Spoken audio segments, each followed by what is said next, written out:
Hey, everybody, welcome to the podcast. My guest today is the phenomenal Alexi Pappas. I love this woman. She is truly extraordinary.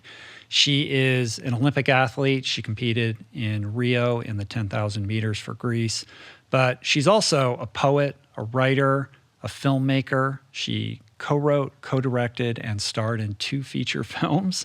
And she's also an author. Her new book is called Bravey. It's a beautiful, lovely read. I highly suggest everybody check it out. And this conversation is amazing. So hit that subscribe button and please enjoy this conversation with my new favorite person.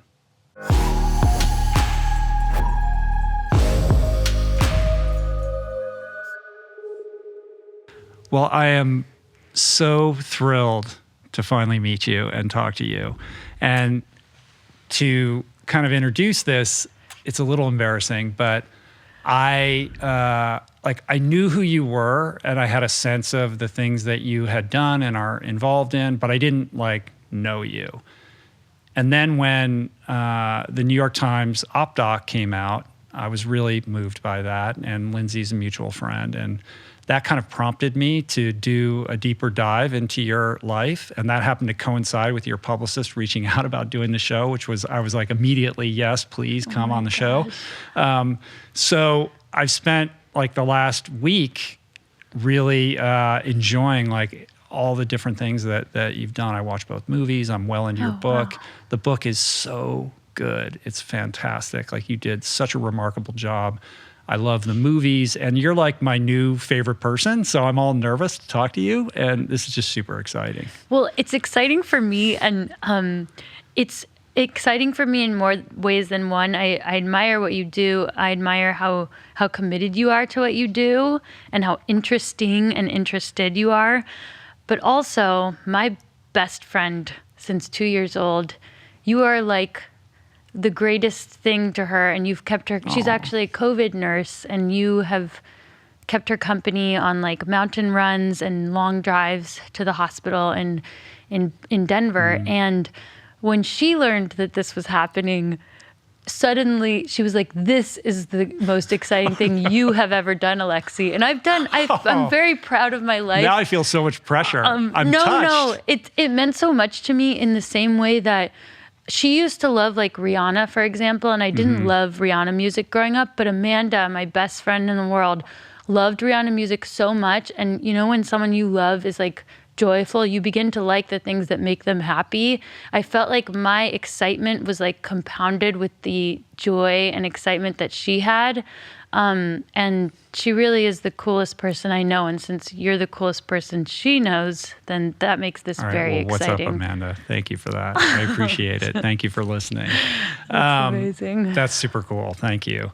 There's so many things I want to talk to you about, but the first thing, I have to do this first. I have to understand how you could possibly compete in the Olympics in the same year that you co-wrote, co-directed, and starred in a feature film. And I feel it's so insane. And what's interesting about you and myself and our different backgrounds is that I think there are very few people, an average person can kind of understand what it takes to be an Olympian or what it takes to make a feature film. But I'm deeply connected to both of those things. I wasn't an Olympian, but I trained with a lot of Olympians. As an entertainment lawyer, I've been deeply involved in the production of many independent feature films. And I have a very tactile sense of what's required to execute at the highest level to realize those dreams. Each in their own right, are feats of impossibility, but to accomplish both in the same year is so astounding. I just can't even wrap my head around it. It's such a magnificent accomplishment. Thank you. Well, and to do it well, the movie. I love Tracktown. I love Olympic Dreams, and for Tracktown to be your first feature that you and Jeremy did together, I was just, I was really amazed. I really appreciate that, and I think sometimes our willingness to stretch ourselves and try something that we've never done before is made more powerful by the fact that we don't know what it will really take. Yeah. But once we're committed, I think people like us will do what it takes. And, I was noticing, I know this isn't, I don't know if I can say this on here, but this is a new studio, right? This is a new setup. And you have a shower in your bathroom. I know that we just finished construction on that like yesterday. And is it so that you might train and shower and then do some of your work here? 100%. So the idea that you like have you've created a life around being able to transition from one thing that you're doing in a day to the other. And I think that's practical, but there's also something mental about shifting gears and being able to hyper focus with any one of your tasks in any given day, and then being able to consciously shift to the next one. And I think some of the misconception that people might have when they look at the things that I've done on paper or in any given year is that I'm doing them all at the same time. And the truth is that I'm trying to do one of those things really well in any given moment and then excellently transition to the next task. And I think that in that year, it kept me healthy as an athlete to end practice at a certain time and to not have practice last all day. Because as you and I know, you can run for several hours, but you can't run all day. Yeah. But some people let that happen, whether it's mentally or physically. And so in some ways, ending practice and just worrying about how are we going to fund this movie was a blessing to my Olympic trajectory as well. Because you couldn't just sit and stew and obsess about things that you don't have control over. Like, it allowed you to shift gears and stay fresh with both things because you had other pursuits outside of just that singular focus. Yeah, and it even simplified running, because if I thought about how challenging it was going to be to do this workout, I could also have the perspective of how simple it is that I just need to keep putting one foot in front of the other, when it felt like so complicated to try to put together a feature film. So I think the feature film, people dynamics, how what it takes to put a movie together is so different than what it takes to just keep running when you're in a mile repeat. Right. And likewise, the pain of doing that mile repeat or doing multiple was very painful compared to the ease of sitting on a couch and making phone calls or writing a script, which is hard, but it's not like my body hurts while I'm doing it. So I think they were Tweedledee and Tweedledum to each other, just playful. But each in their own right are so overwhelming. There must have been moments where you just felt like I'm climbing, a mountain that is double the size of Everest. Yeah, it felt hard. I have a great partner too, like I do have Jeremy with me, and I was never pulling all-nighters while my number one goal was to go to the Olympics. So I think part of it, and perhaps you can relate, is knowing what is the priority in any given moment and always knowing what my North Star was. And then everything needs to fall under that. So like I am going to sleep at least 8 hours a night, and that's like non-negotiable. Even if we need to stay up late editing, there's a time when I need to stop. Right. So maybe those boundaries are more clear because I knew what the priority 1 was and priority 2. But it was stressful, but it was stressful in like a thrilling way, because I was playing a game, running, and I was making a movie. And also, no one's ever done anything like that before, which is kind of exhilarating and intimidating, I would suspect. And I'm sure you get the balance question all the time. Like, how do you balance your life? Yeah. And I hate that. I don't look at life in that context. It just seems confusing to me. Like, my sense is that it's more about synergy. Like, are these things in synergy with each other? Do they feed off of each other? Do each one of these things make me better at the other one? Do you feel like you're thriving, right? It's like more of a feeling. And how do you answer it when people ask you that question?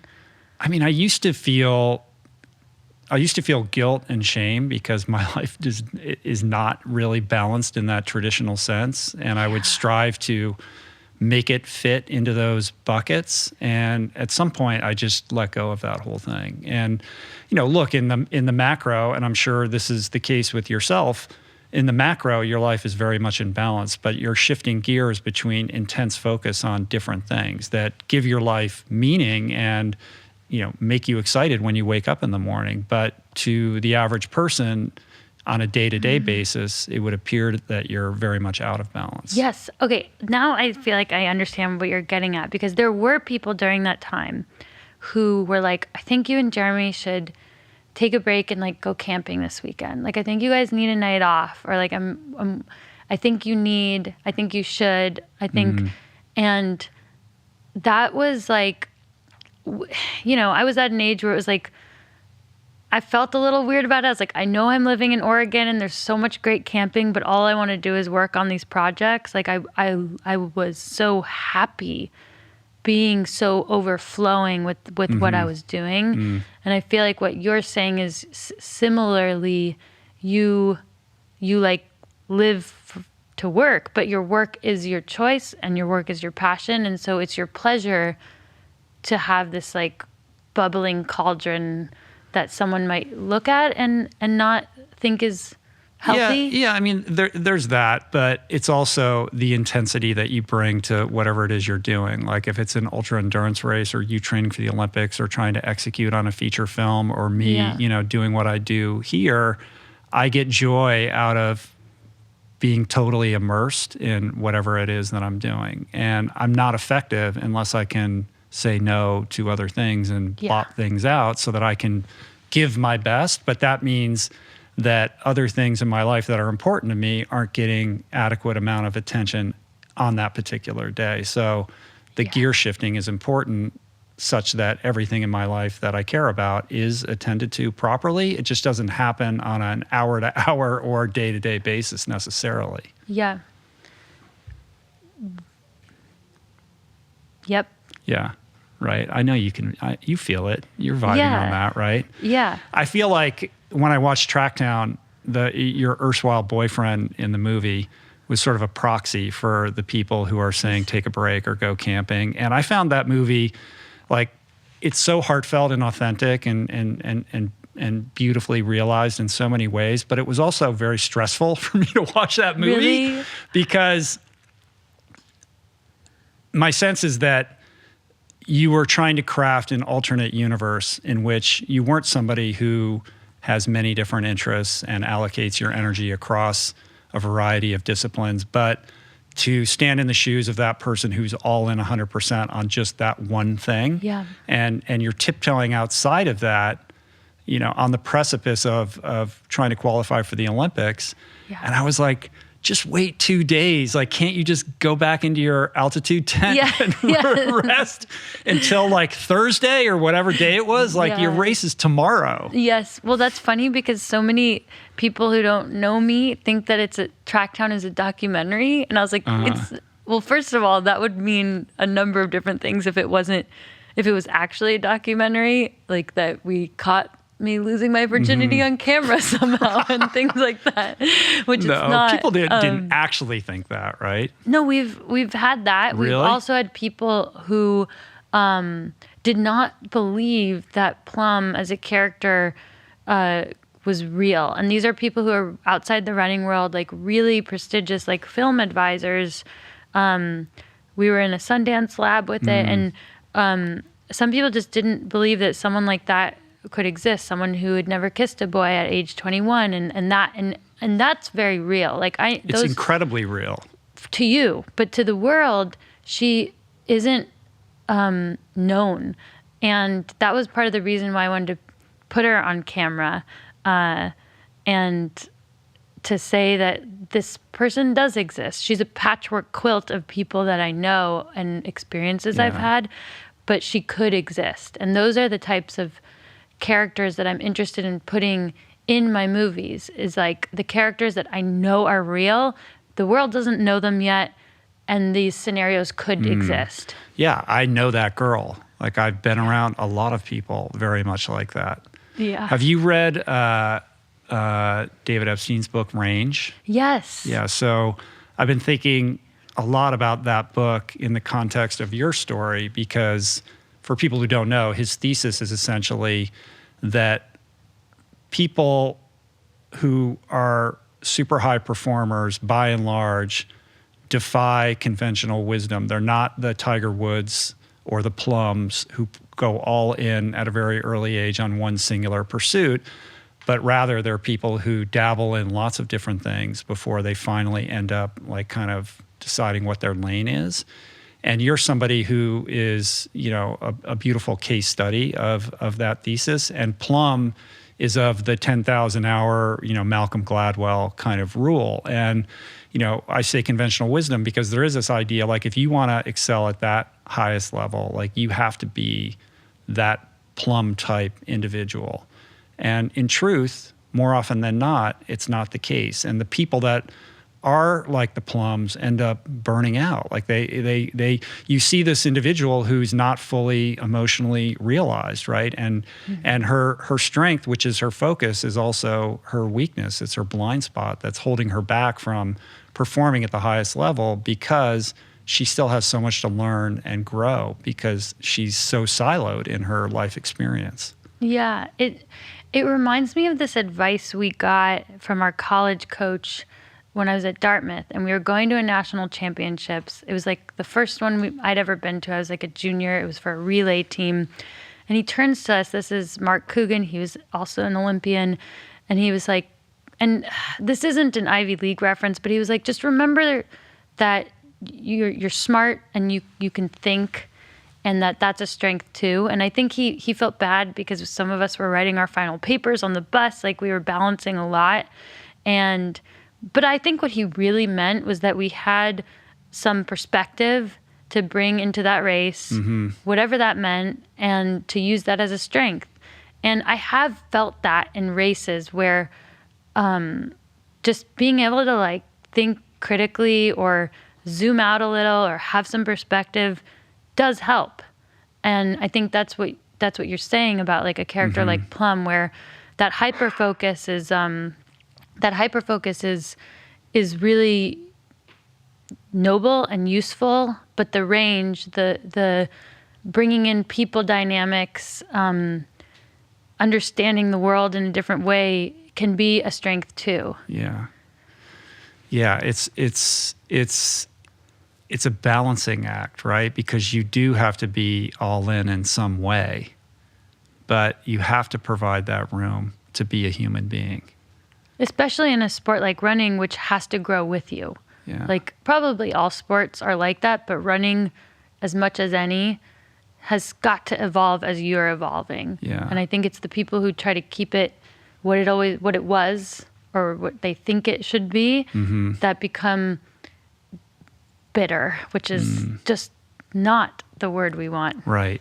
But by cutting this unique path that you've carved for yourself, I would imagine along the way there's been a lot of people who are, sort of naysayers or trying to dissuade you or saying you're taking on too much or why don't you just do it this way? For sure. From the very minute that I graduated college, there were certain opportunities that would have either there were opportunities that would have actually blended my storytelling and my running goals into one much earlier than I was ready. So we're getting a little esoteric here, but basically when I first graduated from college, I wanted to be a filmmaker, an actress, and an Olympian. But I knew that until I had created those platforms and had those stand on their own, they wouldn't be able to come together in the way that I feel that they have now. And so I made certain choices where I think I was being encouraged to be the filmmaker runner right away. And I needed to make choices for my running career that would set me up to be a great athlete, independent of the film career. Yeah. And I needed to make choices as a creative that would make a great movie regardless of if I was a great athlete or not. Right. I mean, this is something that you and Jeremy talked about with Dave Chang on his podcast, which I really enjoyed that conversation. But the idea being that your filmmaking success cannot be contingent upon name recognition around you as an athlete. Absolutely. And your performances have to stand on their own. Yep. And you've done that. Like you are the athlete that you are, and it has nothing to do with your filmmaking. And you don't have to know who you are to watch these movies and enjoy them. It has nothing to do with your, how fast you can run 10,000 meters or a marathon or anything else. Thank you. And maybe that speaks to range. I think those people who are seeking the range of experiences, I would hope that all those people are still seeking to seek the best of those worlds, right? Like if I don't love cupcakes. I like them, but if I'm going to go, I want to find like the best cupcakes. I want to like go to the peaks of these worlds, because there's something to be learned from people and communities that are chasing the best of any world, right? And that's why, like I listen to David Chang's podcast because I like how invested he is in his craft, and I know I can learn from him even though I'm not in the food industry. Right. It's the mindset, it's the approach, it's the respect for the craft, the attention to detail, the quality, all of those things, whether you're an athlete, a filmmaker, a writer, or a chef, they're all related. They're all relevant to pursuing something and trying to be excellent at it. And I think that for me, that comes from like a really melancholic place, if I really think about it, and I've never thought about it this way, but I think that I always wanted, like I did not have a mom, right? I lost her young. And I think I always wanted that, or was curious what that could be, with full awareness that I could never have it, really, truly, how I would want it. But I did know that I could have everything else. And I talk about this in the book as the mentor buffet is what I call it. But I think what I meant was, well, I'm just going to go chase the best of every other world and try to patchwork it, quilt it into something that can fill that need for that keystone mentor as best that I can. So I think it comes from that. Like I truly think it was like a survival thing of, I can't have the very best of the very singular thing I would like, but I'm going to chase and shamelessly like draw from and dip myself into every other world if that interests me. Yeah. I mean, in the book, you did a beautiful job of kind of underscoring or illustrating this, void in your life. And I want to go back and hear more about this, of not having a mom and like your hypervigilance whenever you were in a situation in which daughters were with moms, whether it was Girl Scouts or the feeding of the ducks and all of these experiences where you looked at it almost as something exotic that you couldn't quite emotionally connect with, right? And that tracks like all the way through your life, even to the point where you're at the Olympics and you go to get like a makeover, and that experience of having that person have you comb your hair and like all of that, like it was so foreign to you because you didn't grow up with a mom who taught you these things. Yes, and I think it takes a certain muscle to feel like the world is a reservoir that gives rather than takes, and that we all have a choice to make about that, whether we see the world that way or not. But if we can see it as something where we're allowed to get things and soak it in, then we can get it anywhere we look. And I think that wears off for a lot of people eventually. Like you feel like, I'm formed as a person. I now will create content and put it out rather than take it in anymore.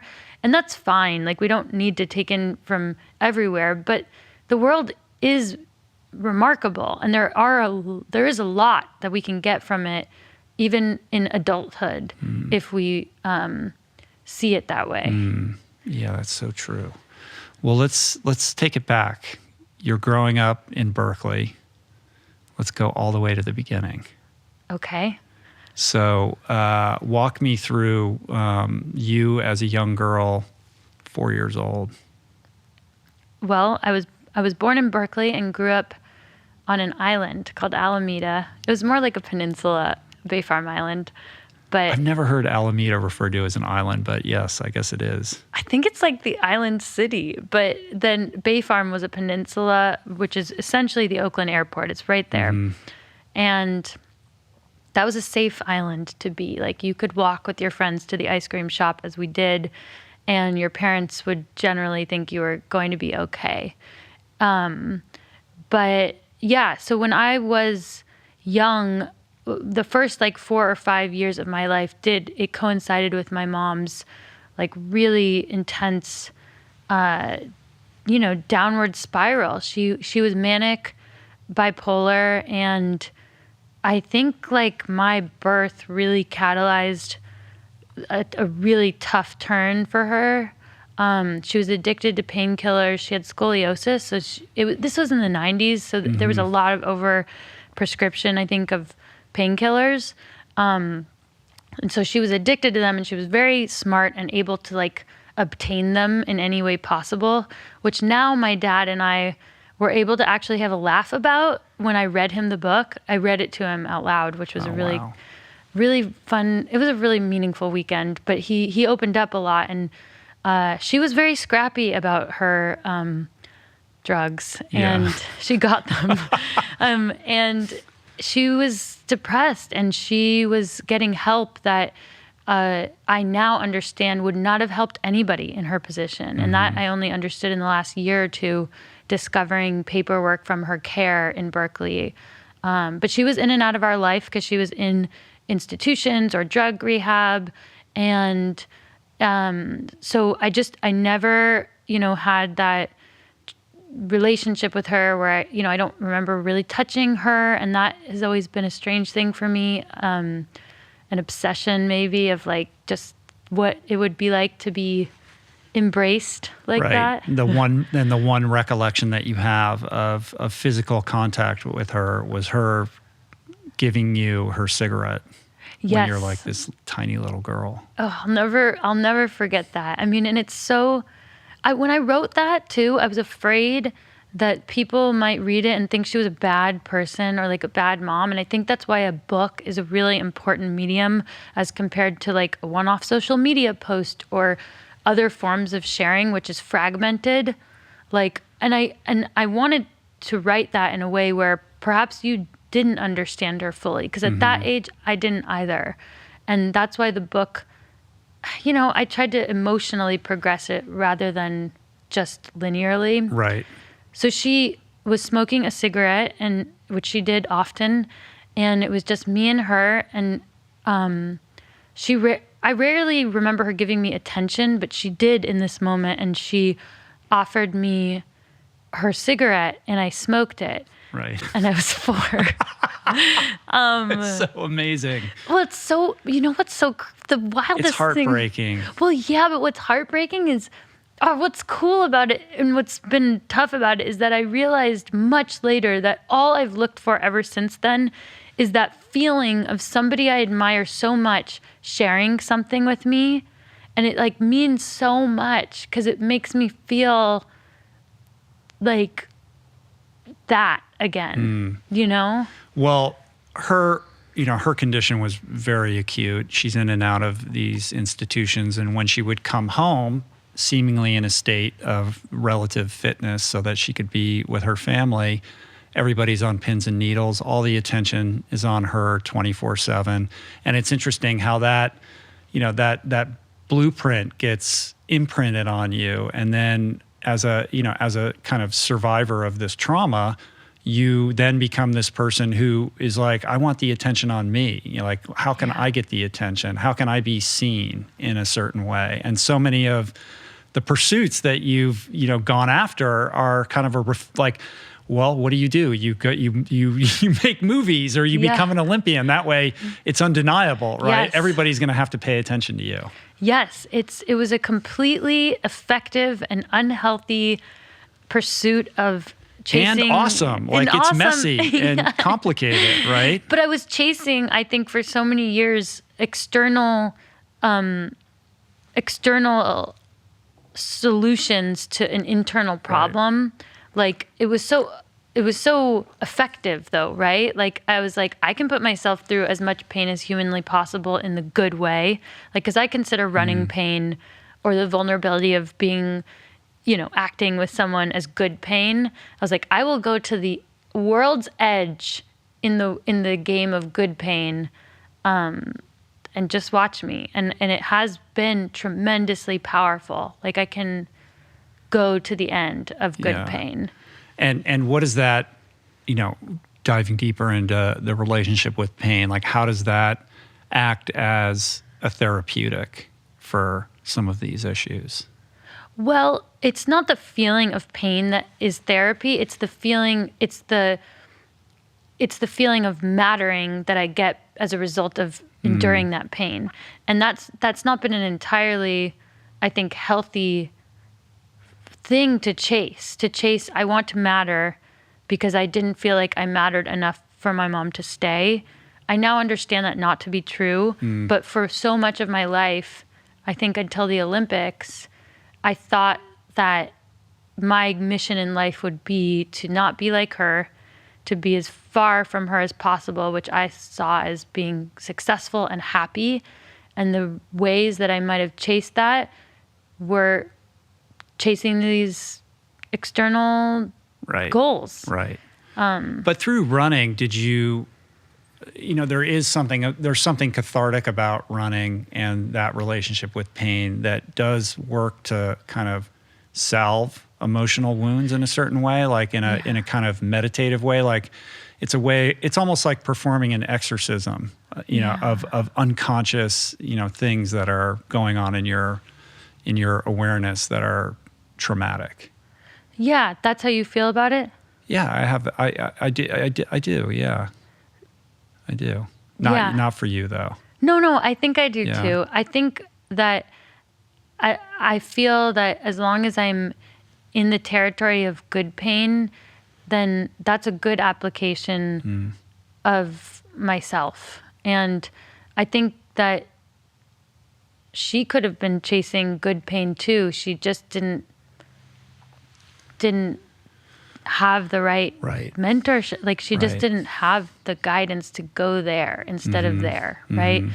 But running does feel like that to me. It feels like a really you're on the outermost limits of yourself mentally and physically with running, and so you are dancing on that edge, and it's good. So much of your life was premised on differentiating yourself from your mom, like out of a fear that you might, follow in her footsteps in a certain way. And I would imagine that you felt like you had, escaped that in some way. But as the, OpDoc shows, and as you talk about in your book, like nonetheless, you have this experience with depression in the aftermath of the Olympics, most acutely. It must have been terrifying when that was visited upon you. You must have thought like, oh my goodness, like, am I going to end up like my mother? Yeah, it was. I mean, when I started having, first of all, I didn't have the vocabulary that I tried to share in the OpDoc. I didn't have that vocabulary when I started experiencing these symptoms. So I was in total denial that I was sick because I didn't understand that your brain can get injured just like your knee. I didn't understand that. And so I was of the mindset, as I had always been in my life, that I needed to keep pressing forward and fix all on my own, whatever it was that I was feeling, to the point where I wasn't sleeping, but I tried to force myself to sleep. And, it's called falling asleep for a reason. You have to let it happen. And being a good type A athlete, you're trying to will everything into existence.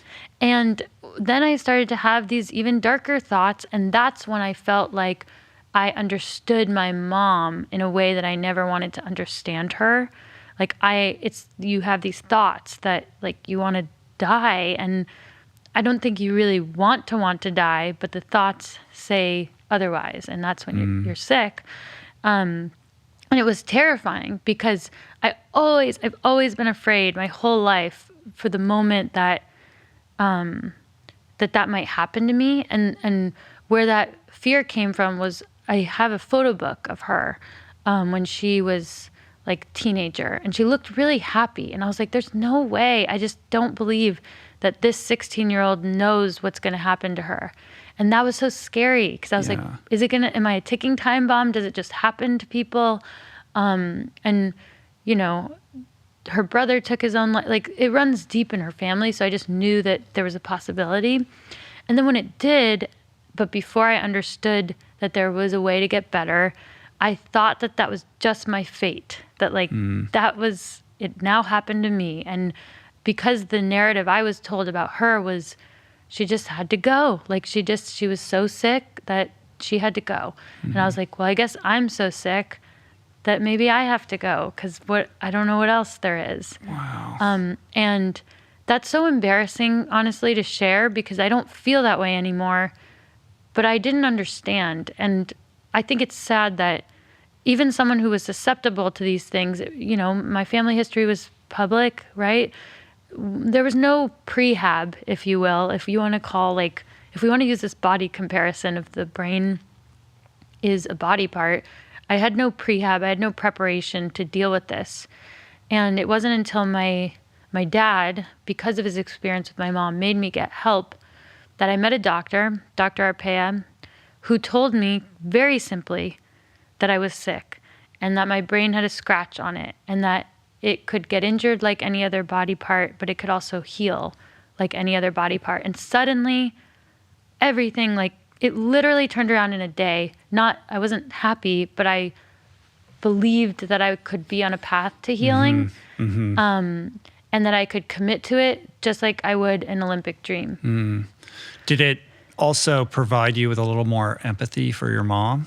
Oh, 100%. Like my relationship with her has been such a roller coaster where I didn't know how she died for a long time. So I felt sorry for her because I used to think she died from smoking. Right. And then I was really angry. You didn't find out until like 7th grade or something like that, right? And it was Amanda, our dear friend Amanda, who loves you, who... She should be here today. She should be here today. She's saving lives. Amanda. She's saving lives. So we were in middle school, and there was this day where everyone was supposed to make tombstones for people cardboard tombstones, people they knew to have died of smoking. And I wrote my mom's name, felt very brave. You know those moments in your life where you're like, today's the day where I'm brave. So I was brave, and I wrote her name down, and it was, in retrospect, really embarrassing because that's not how she died, and everybody else knew, but I didn't know. And it's in the yearbook. It's in my 7th grade yearbook, this picture. It was on No Smoking Day. Her name is there. Oh, my goodness. And everyone else wrote Walt Disney for some reason. And then Amanda pulled me aside, and she told me that her mom told her she should tell me the truth. And it was really a gift that she told me because it's good to know. Yeah, but you must have been pissed off, too, that you were the last person to find out. I've never been able to like truly be mad at my dad for anything relating to my mom. Like I was angry in the preteen way, but I wasn't angry in the real way. And I was never going to tell him. Like I remember I was like, I'm not going to tell him that I know because clearly and there's a chapter in the book called Dad Said that's about just this, where you're just more angry at the circumstance that he's in general. It feels unfair. So I wasn't angry at him for not telling me, just like I'm not angry at him for any of the strange or unusual parenting that he's done. Well, your dad was in an impossible situation, and he rose to the occasion like a champ. I mean, the things that he did to like raise you and your brother are quite amazing. And I want to get into that in a minute. But on this subject of depression and elite athletics, we're in a moment right now where we're having conversations that we should have had a long time ago. It's very much in the kind of mainstream parlance. I recently had Caroline Burkle on the show, an Olympian who, has her version of your experience. We've talked about The Weight of Gold, that documentary, and kind of what Michael Phelps is doing right now to talk about these issues. So there's an openness, I think, to this discussion. But I think what makes your story a little bit different and unique is that most of these athletes are so singularly, they're like Plum, like they're just on this track and then they either make the Olympics or they don't. And then they're faced with this existential crisis about what they're supposed to do with the rest of their life. And they're only 24 or 30 at most.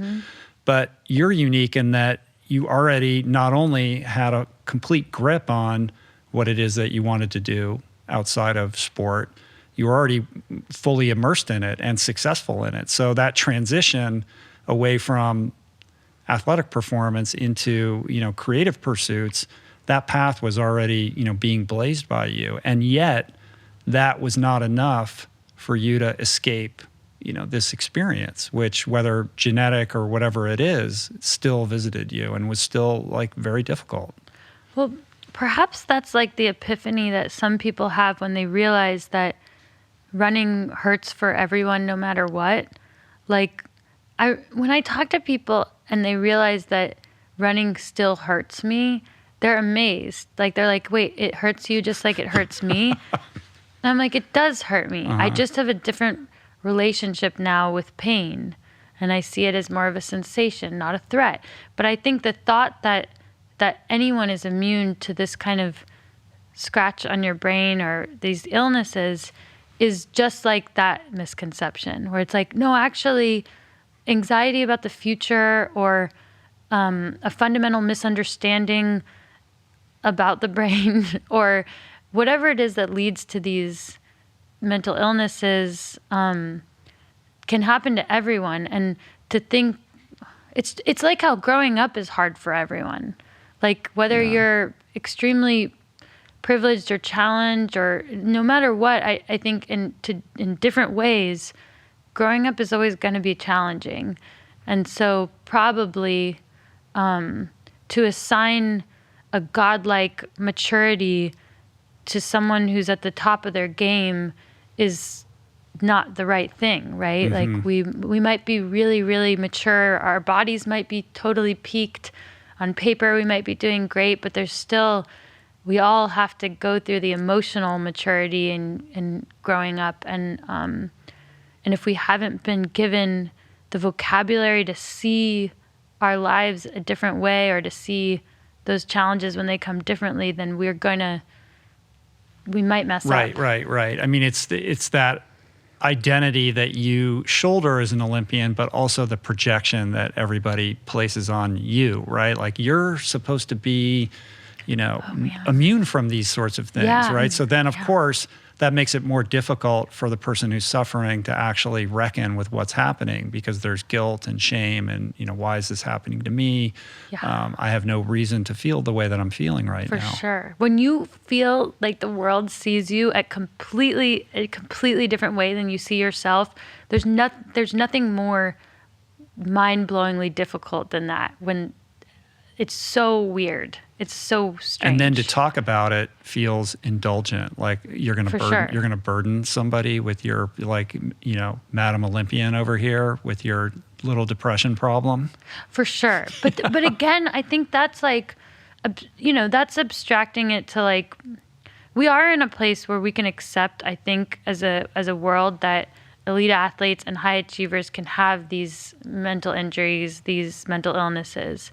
But I think the most important thing now is like, what do we do about them? And that was something that I found. I find that sometimes, we point fingers at the pinnacle institutions that we're chasing. But actually, I truly think that this kind of education or shift has to happen much younger and on a more universal level, not just at those pinnacles. So what would that look like if you were in charge and could put those things in place? Well, let's look at body, the way we've approached the body and like how that's progressed over the last, let's say 10 years. Like 10 years ago, I don't think my dad or my friend's little sister would have seen a PT for their body without having an injury, meaning like regularly take care of their body. And so just looking at that world, we've come a long way to accepting that our body is something not only elite athletes should take care of, but everybody should take care of. And that we should take care of it before it's a problem, ideally, if you are able to have that kind of support. And it's not, there's just like systems, and you can get that kind of help if you can and need it, right?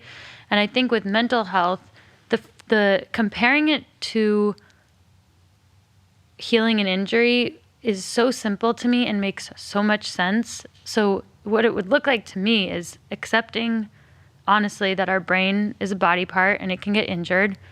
And when it gets injured, just like when we break our leg or feel something strange in our leg, we have no shame about sharing that something is off, and we get help, and we know where to get help.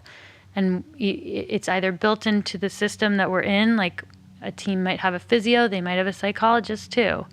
Or someone can refer you to their favorite physio or their favorite psychologist. Like there's just more accessibility, just like there is in like the PT world. And then we get that help, and we are as kind to ourselves as we are hard on ourselves, knowing that it's not going to resolve overnight. Like nobody is demanding that somebody's broken leg heal tomorrow. And so why are we demanding that somebody's depression heal tomorrow?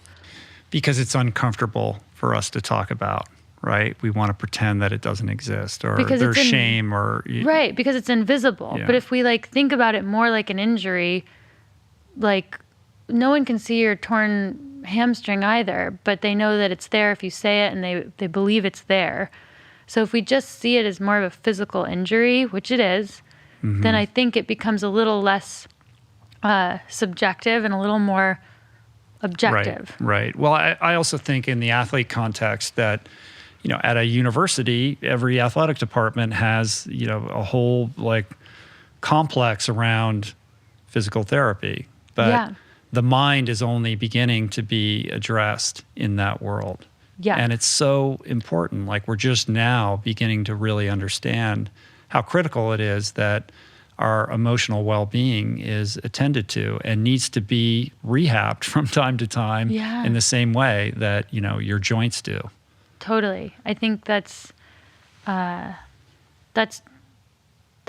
And that, I can only speak to my experience, but that change of perspective saved my life. Like it allowed me to buy into a process and believe in it and believe that it could work. And I remember being told, you're going to be sad every day for a long time. And it was not unlike hearing when I broke my foot, your foot is going to be broken every day for a long time. It's going to take 12 weeks to heal, but it will be healing. And I started to think about myself as like a crock pot, like a soup where, so I was told that I was going to be sad and that I should rather focus on my actions and that those were the only things I could control. And I thought about myself as that soup where I was going to put in actions, and I wasn't going to know in what ratio, like, how much did medication help versus cognitive behavioral therapy versus finally getting the sleep I needed versus simply waiting for a period of time versus going for walks. Like you never know what kind of ratios, what the perfect ratio is, but you do know the soup is cooking, you're putting in ingredients, you're stirring, you're waiting, and it will become soup. Right. And in the meantime, just being told like you're going to feel this way allows you to be in acceptance rather than beating yourself up because you woke up again and didn't feel good. You don't have the secondary emotion of being offended by the sadness as much. You almost are like, you wake up with the sadness like it's, I don't have a child, but I think about like if a baby's crying and you're at the grocery store, the baby's crying, but you still got to get the milk, So I think about it in that way sometimes where you almost have a sense of humor about it, or at least some levity to understand that it's there, it will be there for a while, and you're in the process of making it go away. It almost sounds like stepping outside of it, like not self-identifying with it. It's this thing, it's not me. Yes, it's entity. Yeah, it's your sadness.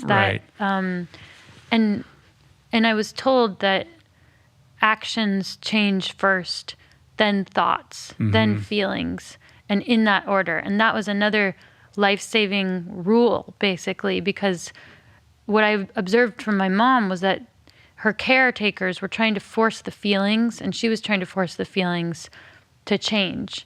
And we can't.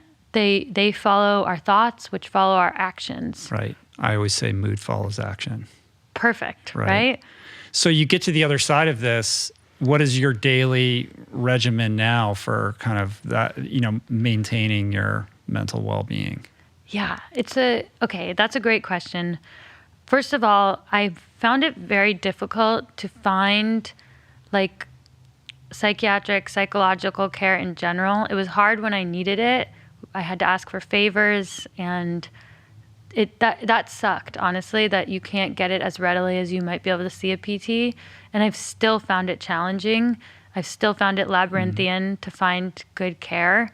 But I've found continued support. I work with a psychiatrist here to just like make sure I check in.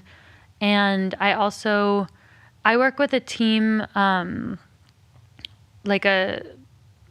it's not just sports psychology, it's like psychology. I work with a woman named Natalie Pachetti, and she's helped me like continue to unbound some of the like childhood personal laws that might be driving me in an unhealthy way and might be limiting me. So this is like an ever unfolding thing, and I'm working on it. But on a day-to-day level, I think I'm also monitoring myself. And so I take a little bit more seriously. If there's a night where I'm like restless and can't sleep, that's a moment to pause and figure out like what is keeping me up at night. Because prior I was like plowing ahead and not slowing down to wonder why that was happening. And then there's this one tool that my physio gave me that I think is the coolest thing in the world, which is, can I share? Yeah. I feel like I'm talking a lot. No, come on. This is what we're here to do. This is so cool. I want to hear this. Okay, so I had this physio. He is from Japan. I was working with him. His name's Kuni in LA. And I was having like some symptoms in my hip one time. And instead of like looking at my hip right away, he asked me about my face. And he was like, have you noticed anything? Because I was like, is my hip broken? Like, what's going on? He was like, okay, back up. Last week when this started, did you notice anything in your face? And I actually had like a small red discoloration under my eye that was abnormal, almost like a little mini sunburn. And he was like, okay, cool. So you have the most nerves in your face, your stomach, and your hands. And when your body is starting to get overloaded, whether you're stressed out or it's overtraining, like the cells only know effort. So he was basically saying when you start overdoing it, your body wants you to succeed. So it will give you signs that tell you to pause. And he told me that I needed to pay better attention to my face because this was not a broken hip. This was just a nervous system overload, and my nerves, once your face is ignored, will start shutting down parts of your body for a bit. And then eventually, it'll keep shutting you down because it wants to preserve you.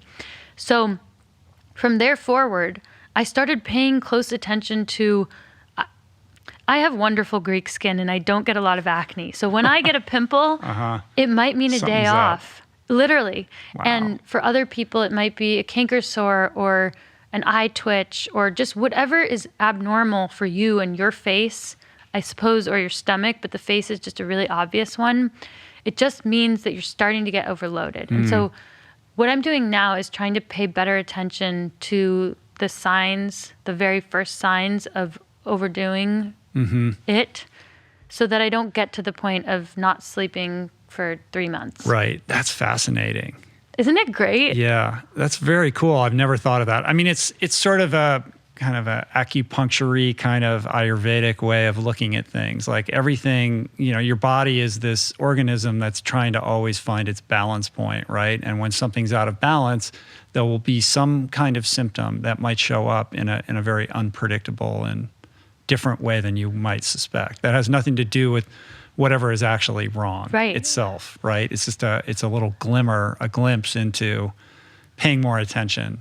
And that the body wants you to succeed, right? It's Right. not, I feel like so often we're like, my body hates me today. And it's like, your body never hates you. That can't be true, right? I hope not. I hope not. Yeah. And so maybe we shift maybe we shift to feeling like our body's rooting for us and it's telling us in all the languages that it knows. It can be mad at us. Yeah, it could be frustrated, right? But always trying to help. Right. That's a very optimistic, cool way to look at it. Yeah, and I've shared that with like elite athlete friends, and it's really when they think back to an injury, they can recall like I had a canker sore that week, and now we in my small satellite teammate community, we pay better attention to our faces. That's a good practice. Well, let's go back a little bit. Let's talk about you growing up with your dad. Back to the kind of David Epstein range thing. Like you weren't, a track standout from the get-go. You were playing all different kinds of sports. You were like a soccer standout originally, right? And dabbling in track, but then you were forced to like quit the track team, or you got fired from the track team because you wouldn't go all in on that and let go of the other sports. Correct. There was leadership at my high school that felt in running we needed to not do anything else. There were other sports where it felt like athletes, particularly male athletes, were embraced for being multi-sport athletes, but I was definitely not embraced in that way. And because I was not willing to, at 15 years old, quit soccer and student government and all these other things, I was like de facto kicked off the running team. And I was good. I was like one of the top runners in the state, but I didn't love running at that age because I didn't love the team. There was no team environment which is my favorite part about sports. It didn't feel positive. The coach, it wasn't a positive environment. So I naturally did not feel like I could specialize. Did he tell you that you had to quit student government too? Yes, so I was kicked off the team twice. The first time was because of soccer, and the second... Did they overlap in seasons? Yes, there were some soccer practices overlapping with the running season. It was like it was club soccer, right? So they do overlap. And then the next year, my senior year, I was like, okay, maybe I won't do the soccer overlap, but I was vice president of my class, and I wasn't allowed to do that either. And that was hard as well, right. Because I feel that today that would have been like a New York Times piece in and of right. itself. I mean, it's high school track. I mean, right? Come on. I agree. And I was committed, I was there when I could be, but I was trying to like be a whole person. And I don't think any 15-year-old should be told to quit anything, And I just remember feeling like I was a bad kid, and I didn't like that. I didn't like how shameful it felt to do what I was doing. But at the same time, you demonstrated healthy boundaries. Like there's a self-awareness and a sense of self that you demonstrated as a young person. Because I suspect like if I was in that situation and I was showing promise as a track athlete, I probably would have just done what the coach wanted me to do and quit everything else and gone all in on that. Well, you might have, and then you might have not had the joy to last you through 10 more years of training, right? Or maybe, right. Well, I'm not saying it would have been the right decision. I'm just Yeah. thinking like, I don't know that my boundaries would have been much more porous and influenced by people of authority. But you're somebody who knew yourself well enough to say, these other things are important to me. I'm not going to do what this guy wants me to do. Yeah. I've always like been really unable to do things that are against my gut. Like it feels so bad. It feels bad. My gut is really loud. So just Is that like a Greek thing? Yeah, the Greek gut. It's so loud. We have the loudest guts. My microbiome is very vocal. I don't know. It didn't feel right. Even though there wasn't like a bigger national discussion about it at that time, there wasn't even social media, so nobody would have known about this. I think I knew that it wasn't quite like a healthy thing. Right. So you go, but you obviously you do really well in school. You get into Dartmouth, going all the way to the other coast for college, and you end up running there. But what's amazing is that I have a hard time believing this, but you were like the slowest on the team originally. So bad. I couldn't even, I mean, I was like really fit for being a defender, center defender in soccer. You are sprint fast. You're meaty. No one's going to knock you over, but you can't run 4 miles. It's a totally different body type. It's totally different. I was like, dense. I was really, really dense. And I think that agility and that athleticism carried me and kept me healthy. Not a single injury until after the Olympics. Pretty like solid.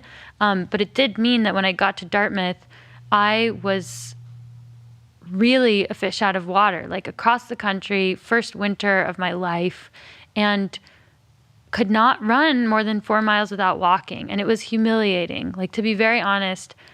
And I was failing classes because I was not super prepared for the academics there. I definitely called my dad and I was like, this was all a mistake. Wow. What did he say? He said, just keep trying, Lex, because that's all he ever says. And I knew he wasn't going to be the type of parent. He's not a dragon parent, but he wasn't going to give me the option to like quit anything. Right. And I knew, and I wrote this in the book, that the good thing and the bad thing about not giving up is that it works. And I knew that it was going to be a long climb up. Like I just wanted to score a team point, but that I could do it. Like no matter what anyone else thought of me when I was really, really slow, I knew that with time and patience, I could do it. It just was going to be really uncomfortable. Well, you had said that you had this feeling that there was a champion inside of you. Like that's something that you carried with you, like this idea that there was greatness packed inside of you, even if it wasn't being manifest in that moment. Like where does it come from?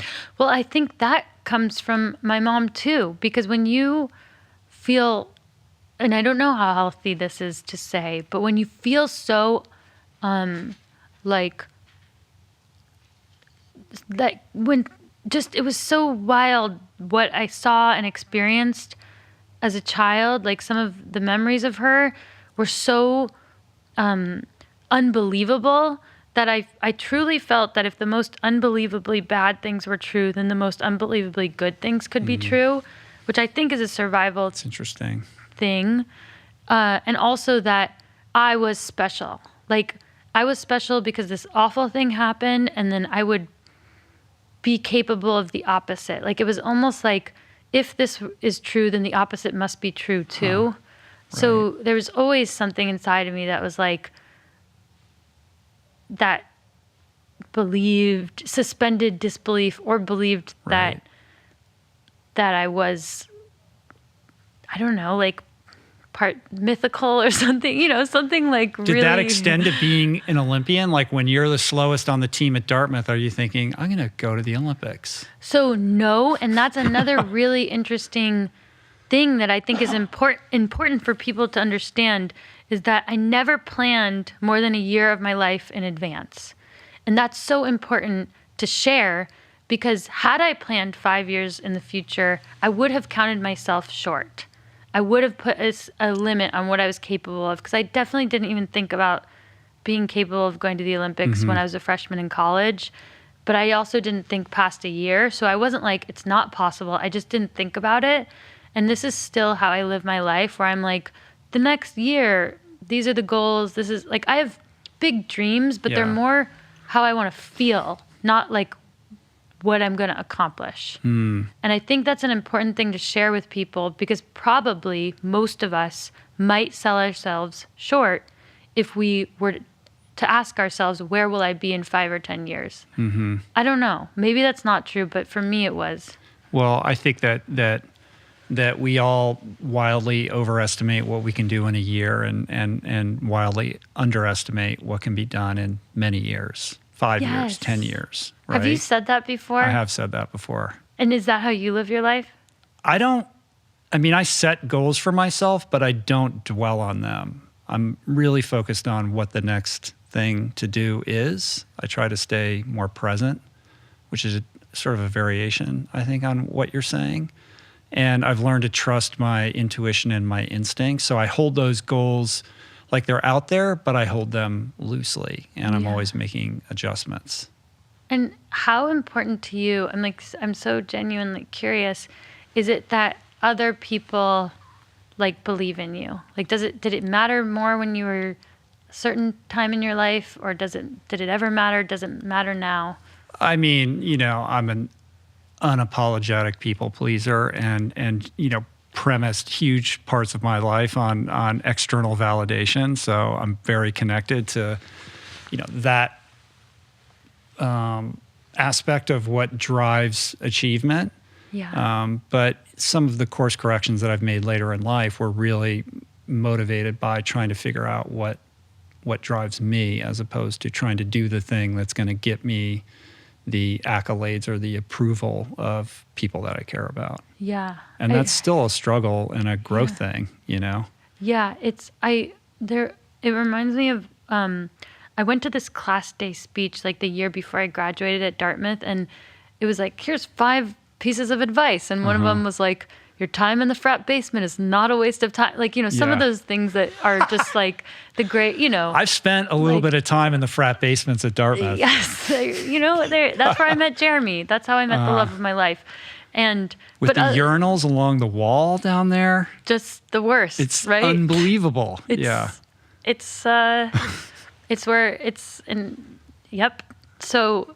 but one of the things he said was that as long as you're not doing something actively bad in the world, like working for a company that hurts people, as long as you're not doing bad, you're probably doing good. And what he was addressing, I think, was that so many of us in college were like, we should work for a nonprofit, we should go into the Peace Corps. Like, there were certain pillars that meant you were doing good in the world.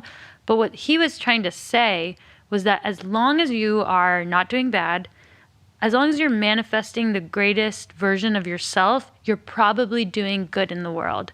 And that was really helpful to hear, because I was about to go chase an Olympic dream, which felt very selfish. Yeah. Exactly. And even some of this creative stuff, it's a team effort, but I'm pursuing the arts. And I think to hear that meant a lot to me, because it meant that simply following my North Stars would do good in the world, even if it's, it's not right. the same idea of good. Right. Good, like good. flipping the lens such that you're not looking at it as indulgent, but actually, like, the world needs everybody to be the best version of who they are. Like, we need a little bit more of that messaging out there, I think. Yeah. Yeah. And that was important, because it can feel a little, I think some dream chasers can feel selfish.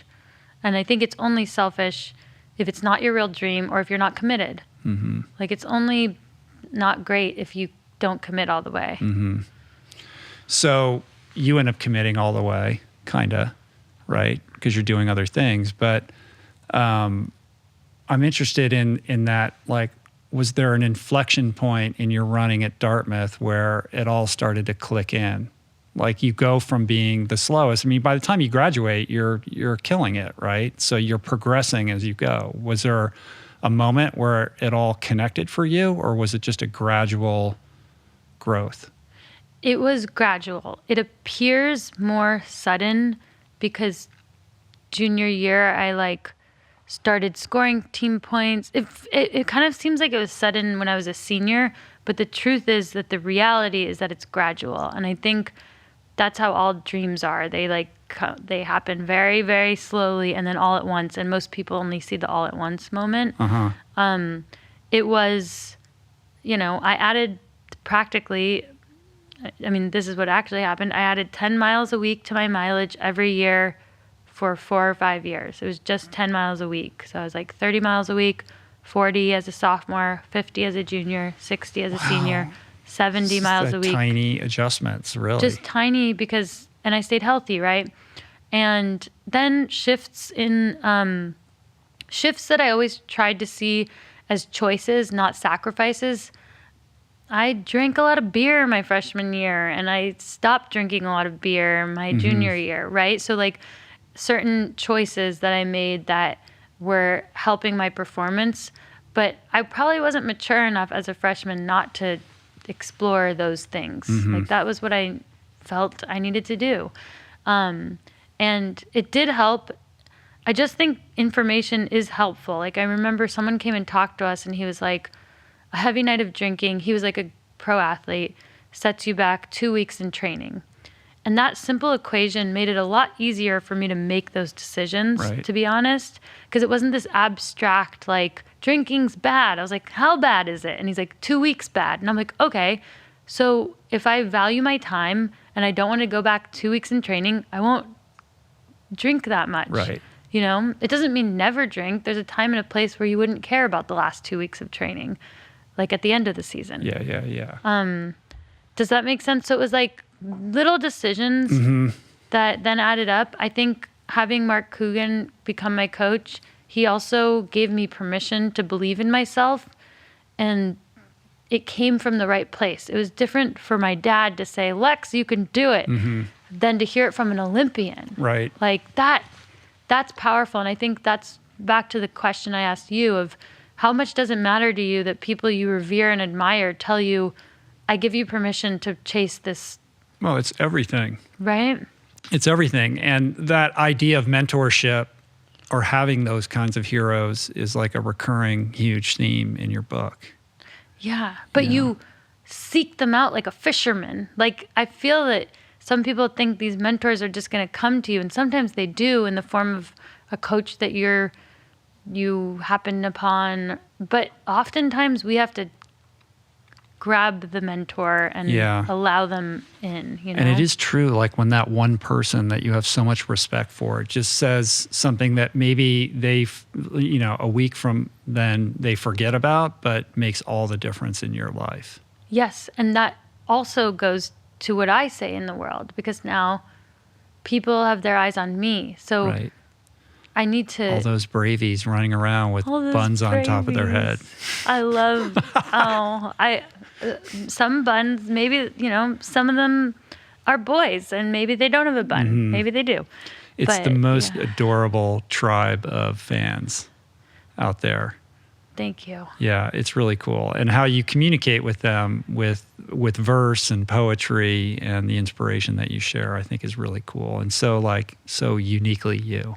Thank you. I'm trying to give them something to imitate or to latch onto that I feel comfortable with them imitating, or would have hoped that I could have latched onto when I was there in their shoes. Because I don't think it's that useful to say, I just ran 120 miles a week at this minute average, because that's not that useful to a 15-year-old girl. Like they don't need to run that many miles.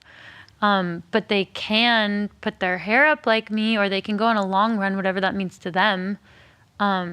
Or they can dare to have a big dream.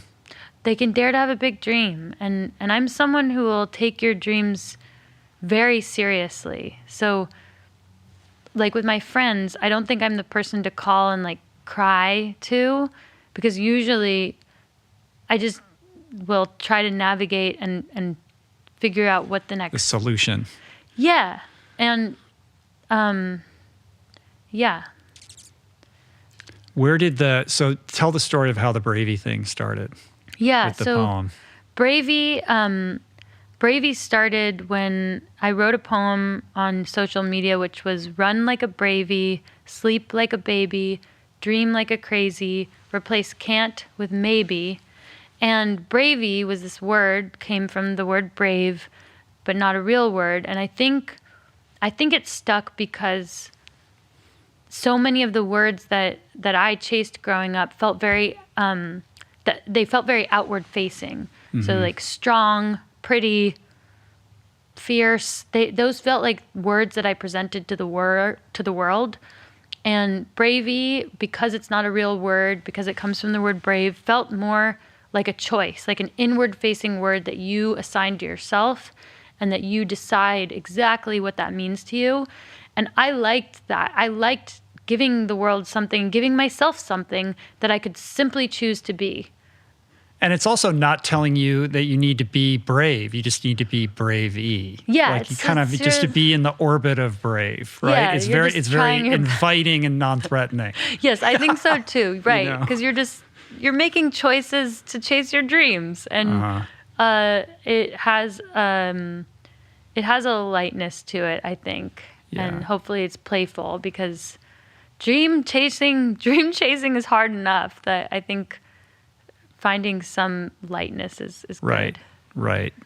And it becomes like a thing. This bravey thing explodes, becomes the name of your tribe. It becomes the name of your book. Yeah. Well, that I give my editors credit Yeah. for, because I was like, we can't call the book Bravey. No one knows what this is, and they're like, That's all they the will. more reason to do it. Yeah. They're like, they will. You're like, bravey, what is this? What is it? Tell me more. Yeah, I'm grateful to put something in the world that I feel is adding to the world. Yeah. You know, I think it's a good tool, and I think it's a good lesson to tell yourself that you can just decide that you're something, and that it makes it more inevitable. Like when Jeremy and I have a goal or a dream, we usually talk about it as if it's real before it's real, whether it's we named our pug Bernini before she even existed. We were just like, when we get Bernini, and then we get a pug.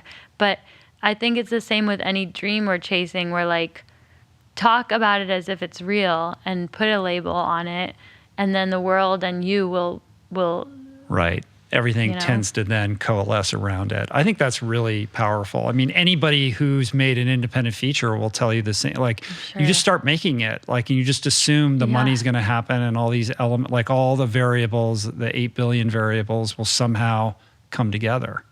But it Yes. starts with that belief, and then the action on the belief. Like, just start moving forward as if it's all sorted out. Yes. And, you know, that's the very opposite mindset of, I was just thinking about, like, when I was sick, I thought I knew the future in a way that was really unhealthy. Because I was like, the future, like, it will be bad. This will never get better. And I feel like the minute we think we know exactly what's going to happen, it's a little bit of a shift of what you're just saying, but that's actually a red flag. Like when you're like, this will never get better. I think like a healthy mind is one that's like, you know, these are inevitable goals, but I don't really know how it's going to happen or what, Right. you know, like But not letting the unknowing prevent you from, from chasing it. from chasing it. Yeah. Yeah. So, on the Bravey poem thing, like this is not like a one-off, like you're a poet, like you study poetry at Dartmouth. I was graduated at the top of my creative Yeah. writing class, and that took a lot of writing. I would imagine it's Yeah. reflected in your book. I mean, Thank you. one of the things that I love about the way that you wrote this book, you know, most athlete memoirs are terrible. And it's generally because, in my opinion, because they're written by an athlete, typically with a ghostwriter, near or at the end of their career. And they're used as like marketing tools to extend the longevity of that career or to try to create like interest in this person for sponsorship reasons or whatnot. And they're like overly heroic, and they just feel not dishonest, but not terribly honest either. And it's the rare person who can execute on an athlete memoir with a level of vulnerability and like, you know, emotional awareness that you have done here. And with, you know, all these writing chops that you have, it just makes for a very potent combination. And I love the way that it's very lyrical in the way that it's written, in that, you know, there's a linear story, but it's not really about the linear story. Like, you've extracted out the most, you know, emotional important moments and described those kind of, it's more like a string of pearls than it is like this happened, then this happened, then this happened. And, just the honesty and the humor and the level of self-awareness, I think, is really beautiful. Thank you. That means a lot. And I know you know your stuff. I'm like, well, as somebody who's written a book like this, Yeah. I was embarrassed for myself reading this book. 'Cause I No. was like, this book is so much better than my That's book. not I was like, good. I should have done it like that. Like, why did No. I do that? This. Anyway, it's quite an accomplishment. Well, I really, really appreciate that, and it is definitely the proudest thing I've ever done. Yeah. I feel like, man, it's fun when you've done something and it's about to be released in the world, and you know that you did your best. Yeah. I really like that exciting. feeling. It's really exciting. And it's like a real thing that exists in the world. Yeah, it's a tangible Yeah. thing, I'm not. It's funny when you're like, your editors are like, "There's no more changes," and you're like, "Okay, I accept it. That this is this is it." Uh-huh. And Tara Schuster was one of the blurbers, and she said that it felt like a kind knife, and I thought that was like a really big compliment, because I think what people are expecting in this book is like more poems and encouraging somethings, and those are in there, but those somethings came from something really dark and really challenging. Right. And I think that what she said and what you said are really mean a lot to me, because it means that I communicated. And it's one thing to have an experience, because I didn't need to write this book, honestly, for myself. I've had these experiences. I'm very happy with where I am. But I really wanted to work hard enough and find a way to communicate them. Mm-hmm. And that's a whole other world. It's just putting it in a way where it translates and it speaks to people who don't know you, possibly. Right. And it is an athlete memoir, but it's really not about that. It's about it's just about life, and you don't shy away from the darkness. I mean, there's some really difficult stuff in there. One of your memories of your mom, it was really painful to read. It was painful to Yeah, watch. I can't imagine. Yeah, I can't imagine. It was so crazy. Some of that stuff is like, and it's so, I don't know if you can relate, but when you're writing like a memoir, you're like, wow, is my life like is it like, it means that you talk about thought that indulgent. You're like, right? really? You thought, yeah, you're like, it's like you thought you were worthy of writing this. Like that takes a certain gusto, I think, just like chasing a dream, and you're like, I think I can do this. But yeah, I just I think I've like been to the peaks of some worlds and to the bottoms of some worlds, and that means that hopefully I can reach the people in between. Yeah. And that's a unique role to be in, because I know how much it meant when certain people said certain things to me. It went 100 times further than if somebody else had said it. And we've said this in this conversation before, but I recognized I was in a position to say something, and that the more detail I could go into with this book, like the more specific I would be, the more it would reach, right? Isn't that the rule of storytelling? The more specific we can get, and the more specific, personal. but also the more honest and the more vulnerable, right? Because that's where people can really find the emotional connection. Yeah. Well, what's funny about this last week with the New York Times thing is I feel like I'm at a turning point right now where the truth is that I've worked really hard to make sure that my film, my acting stands on its own pillar, and my running stands on its own pillar. And I actually finally feel that I've let those worlds talk to each other in this book in a way that might allow me, and I feel it, to just be exactly who I am a little bit more comfortably. And I think that all comes from within, right? Like, I'm in the Hollywood world, but I still feel like, I didn't come up like all these actors did. I'm I was spending a lot of time performing on a circular track or oval Yeah. track.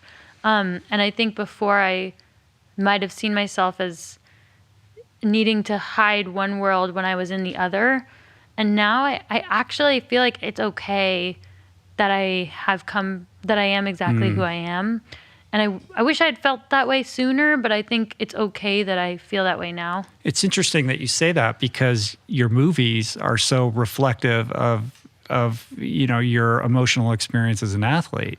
But Like they do stand on their own, but they're also inextricably linked to each other. But that was a smart decision as a filmmaker to tell a story in a world that I'm in and know and have access to. Right. Like that was a businesswoman knowing, and a creative person knowing that the best story I can tell is my own or the world I'm in. So, and I think all filmmakers do that, even if it's an emotional reality they know and not an actual reality, right? So I think that was still my filmmaking cap on. It wasn't me saying, I really wish these worlds were one. It was just, what's the best movie I can make? And that was the best movie I could make. Right, because it's inspired by your own experiences, and it's something that you know very well. And it's interesting in looking at the book, like things that actually happen to you are then translated into some narrative that shows up in one of your movies through one of the characters. Yeah. You know? I wonder, I think a lot of filmmakers are like that, right? A lot of like writer-directors. I'm sure. Yeah. I'm sure. Yeah. So I'm just doing what they do. Well, it's crazy. I'm doing what It was they like, do. look at your book. I'm like looking at the people that blurbed your book, and it's like, it's just this weird Venn diagram of worlds. It's like Shalane Flanagan, and then like, wait, Jay Duplass, like Mindy Kaling, like what is going on here? Like it's wild that that you have your feet planted so firmly in these two different worlds and how they intersect in this book. And those people have been, Jay, as an example, you know that I met him on a run here. Like I met him randomly. So he's a runner. And see, I just figured you guys are in some cool Hollywood group where you all sit around and share each other's screenplays or something. Right. Well, we are now. No. Yeah, I'm sure you are. But the truth is that I met him while I was running, and it was pouring rain, and he was running. We were both on long runs, and I recognized him, and I just listened to his book, and I was running with a girl who had no idea who he was, and I was like, we have to stop. I'm sorry. Like, I have to, you know those moments where you're like, this will never happen again. And he knew who I was because he knew Nick Kroll, and he had seen Olympic Dreams. But, and I feel like this is something that I try to make the most of opportunities. And like in that instance, I was like, can I send you, like a link to our movie or whatever? And we eventually got lunch, and he's a mentor now. But that was, he's someone who, there are a few people who I think like understand both worlds and who are helping me see myself in their world. Like, and that means a lot to me. That's cool. That's really cool. So, but the point of that, I think, is just that like, I'm very grateful to that, to the people who do that for me. Well, and your awareness of that, your consciousness of that is reflected in how you communicate to your audience. Like I can tell that you're very mindful of making sure that you're fulfilling that role for the people that are out there looking for you to give them a lead. Hopefully. I hope the book also gives them a more realistic view of how it happens. Right. Because if you see someone just where they are in any one moment today, you probably would assume any number of paths got them there that aren't the real way that got them there. And when you're an Olympian, that's on steroids. Whatever it is. We just think that Olympians are, they just come out of the womb fully baked as these superheroes. Yeah. And it's usually more circuitous or unexpected. But what message does that send to kids then? Is it like, don't chase the Olympic dream? Or it's just like, chase the Olympic dream, but make sure you're also manifesting your full self? What are we telling them? Well, I don't know. You tell me what you're telling them. You're the one who's doing the telling. I would say that if I had to translate what you're trying to put out there, it's saying it's okay to have a big dream. It's okay to feel different. Understand that it's hard. Anything worth doing or doing really well is going to be difficult. Yeah. But embrace those challenges, like be brave, like in everything that you do, like bravery is the recurring mantra. It's like, I don't know how many times it's said in your movies, and it's the title of your book. Like this is the thing. And bravery is to exercise courage in the face of fear. It's not about not being afraid. It's about having the willingness to, try your best. deal with the fear. Right. Yeah. Yeah. I think it's about trying your best.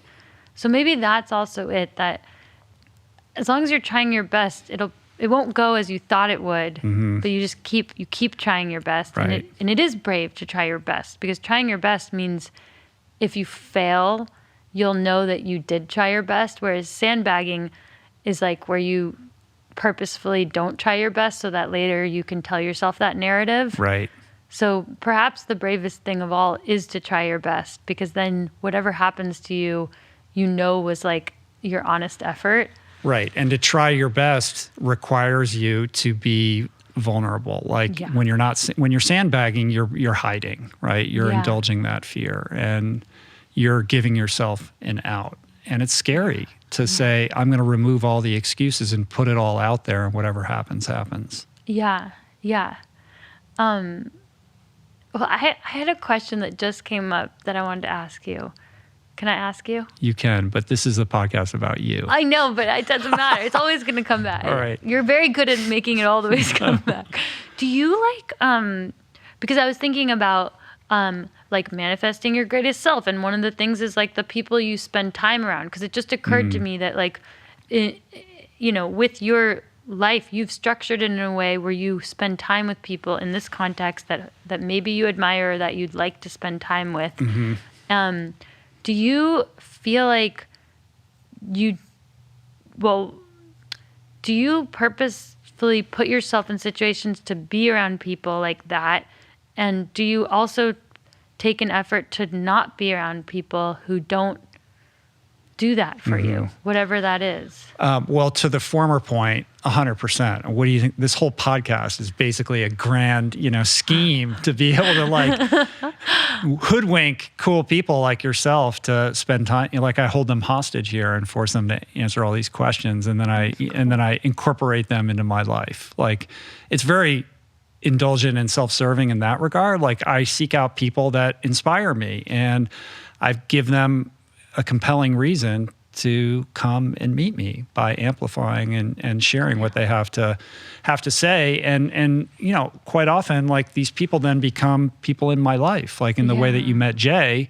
Like a lot of guests that I've had are my friends now. And that's the most incredible gift, because these are people I can call on for advice or who have made themselves available to me. And I don't take that lightly. I don't take it for granted at all. Like it's a huge gift, and it's just been the most expansive experience that I could have ever structured for myself.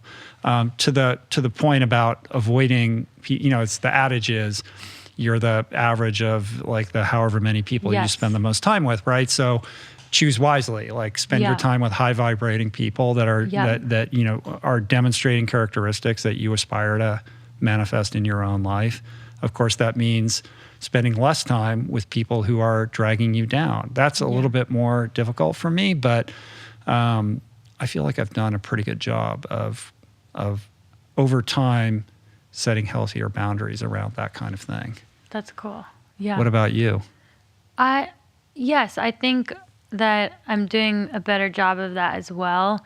But also recognizing that I think separating the work from quality time in my life, and that includes, when Jeremy and we work together. So separating our work time from our quality time together, but also understanding in my own life, like there are circumstances where we have colleagues, we have interactions, and hopefully those are people we love, but sometimes there's work, right? Yeah. But making sure that I preserve the time that I need to like re-inflate or fill myself back up, because that will, be important. How does the athlete mindset contribute to your creative pursuits. Like it's, most people who are kind of involved in that world don't come from an athlete background, and certainly not as robust an athlete background as you have. Do you feel like there are tools and tactics that you've learned as a runner that benefit you when it comes to, breaking a story for a script, or, executing on what needs to be done to get this movie up on its feet? For sure. There's so let's just take the idea of writer's block. Okay. So people have created this idea that there is such thing. And I think that would be like showing up to a workout. And I know you don't always feel great every day, but it would be like being like, I'm I blocked. can't even try. I can't even take a step. And it's like, okay, it might not go the way you think it's going to go, but you can warm up and you can do certain things that will point you towards, you can do certain things that will point you toward success. And as athletes, we put on our outfit that will set us up for success. Maybe we lay out our clothes the night before. We eat the food we know is going to set us up for success. We go to the trail that we know we love, or go to the track. We meet people. So there are things that we put in place to show up and give ourselves the best chance to try our best. And I think with the creative world, it's similar. Wear the outfit that makes you feel like you can write. Sit at the desk that you like. Use the pen that you like, or computer. Get the right lighting. Set it up for yourself. And I think that has been one thing that I do a good job of, is curating the environment to try my best. To make it conducive to success. But at the same time, the big difference in my mind is that as an athlete, it's much more binary, especially as an endurance athlete. It's like if I put in the 100-mile weeks and I do these things, you're setting yourself up for, the best result. It's mathematical in some regards, but creativity is elusive and mysterious and doesn't always come when you summon it. Yes, but I think that we can point to the rule of thirds, which I was told by a coach. This is in the book, but I think it's life-changing. I love the rule of thirds. It's amazing. So my Olympic coach told me after a particularly challenging workout where I could not hit my splits before going to the Rio Olympics, that was okay. It was the rule of thirds. And he was an Olympian, so I was, I always soaked in everything he said. And I was like, what's the rule of thirds? And he said, when you're chasing a dream or doing anything hard, you're meant to feel good a third of the time, okay a third of the time, and crappy a third of the time. And if the ratio is roughly in that range, then you're doing fine. So today was the crappy day along your dream chasing. Right. And if the ratio is off, you feel too good all the time or too bad, then you got to look at if you're fatiguing or not trying hard enough or pushing yourself. So I think with those days that you're talking about where creativity doesn't come or doesn't feel great, you still show up, because maybe that's your crappy day, but it doesn't mean that you quit the goal. It doesn't mean you freak out. It means that you show up and live through that crappy, that dip, because you're chasing a dream and you're doing something hard. So I think I've been able to embrace the ups and downs of the creative dream chasing by way of understanding the parallel in the athletic world. And likewise, in running, I rarely win. I've won races, but to not win a race doesn't mean that I haven't done really well. And there's a lot of no's you get in Hollywood, when you're trying to make a movie. And I think just being able to weather the no's, weather all of that and take it not as a loss. And to take criticism like blood work. I think that's another thing that was an epiphany. Tell me more about that. I like this. Okay, so blood work, right? If you don't get your blood tested, it doesn't mean that you don't have low iron or high cholesterol. It just means you haven't found out about it, right? Right. It's facts. It's blood work. And I think similarly with creative criticism or feedback we might get on a script or whatever, if I don't ask for the feedback, it doesn't mean that I did a good job. It just means that I'm refusing to know what I could have done better. And looking at it like blood work has felt a lot less emotional and offensive. It's just like, this is just feedback. It's just my blood work. And I want to have it so that I can improve. And that helped me a lot to Right. flip that switch. Right. Like resiliency plus the hustle and the dedication of getting up and showing up on days when you don't feel like it are things you learn as an athlete that, of course, are life lessons. I'm thinking, I'm reminded of an anecdote that I recently heard Timothy Oliphant tell. He was on my friend John Moffat's podcast, and he a lot of people don't know this, but like Timothy Oliphant was an amazing swimmer. Like at USC, he was like very good. He didn't make the Olympics, but he was like a very outstanding athlete.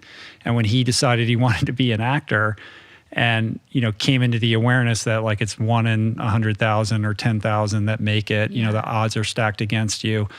While he was waiting tables, he would ask these other people who were trying to be actors, like, well, what are you doing? And they'd be like, well, I'm just going to auditions, or, my uncle knows a guy who might know a guy who's going to set me up here.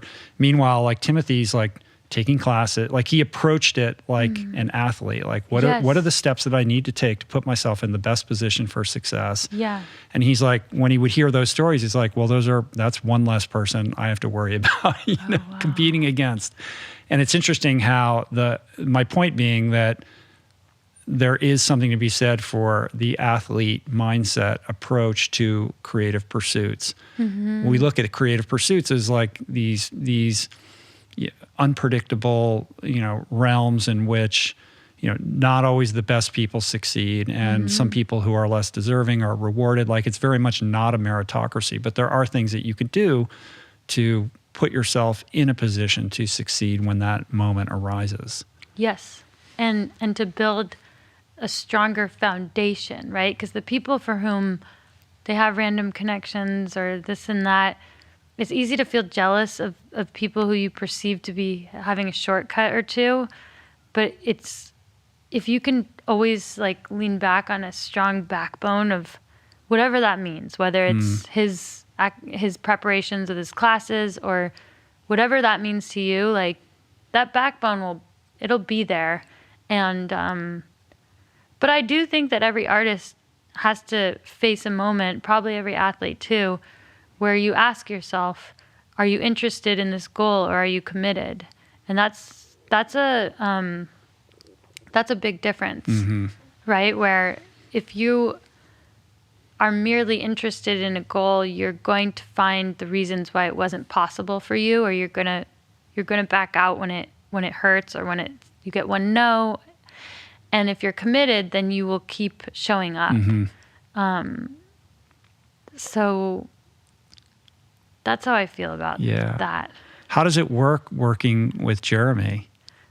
It's great. So I think Jeremy and I, similar to you, are thriving when we're doing these things we're so passionate about. So we're not misaligned in that. We're very much aligned that we enjoy our work and we enjoy working together. It's a different way to love someone when you have a common goal, because it makes us both family and teammates, which are different, right? Like family, you love no matter what, and it's family.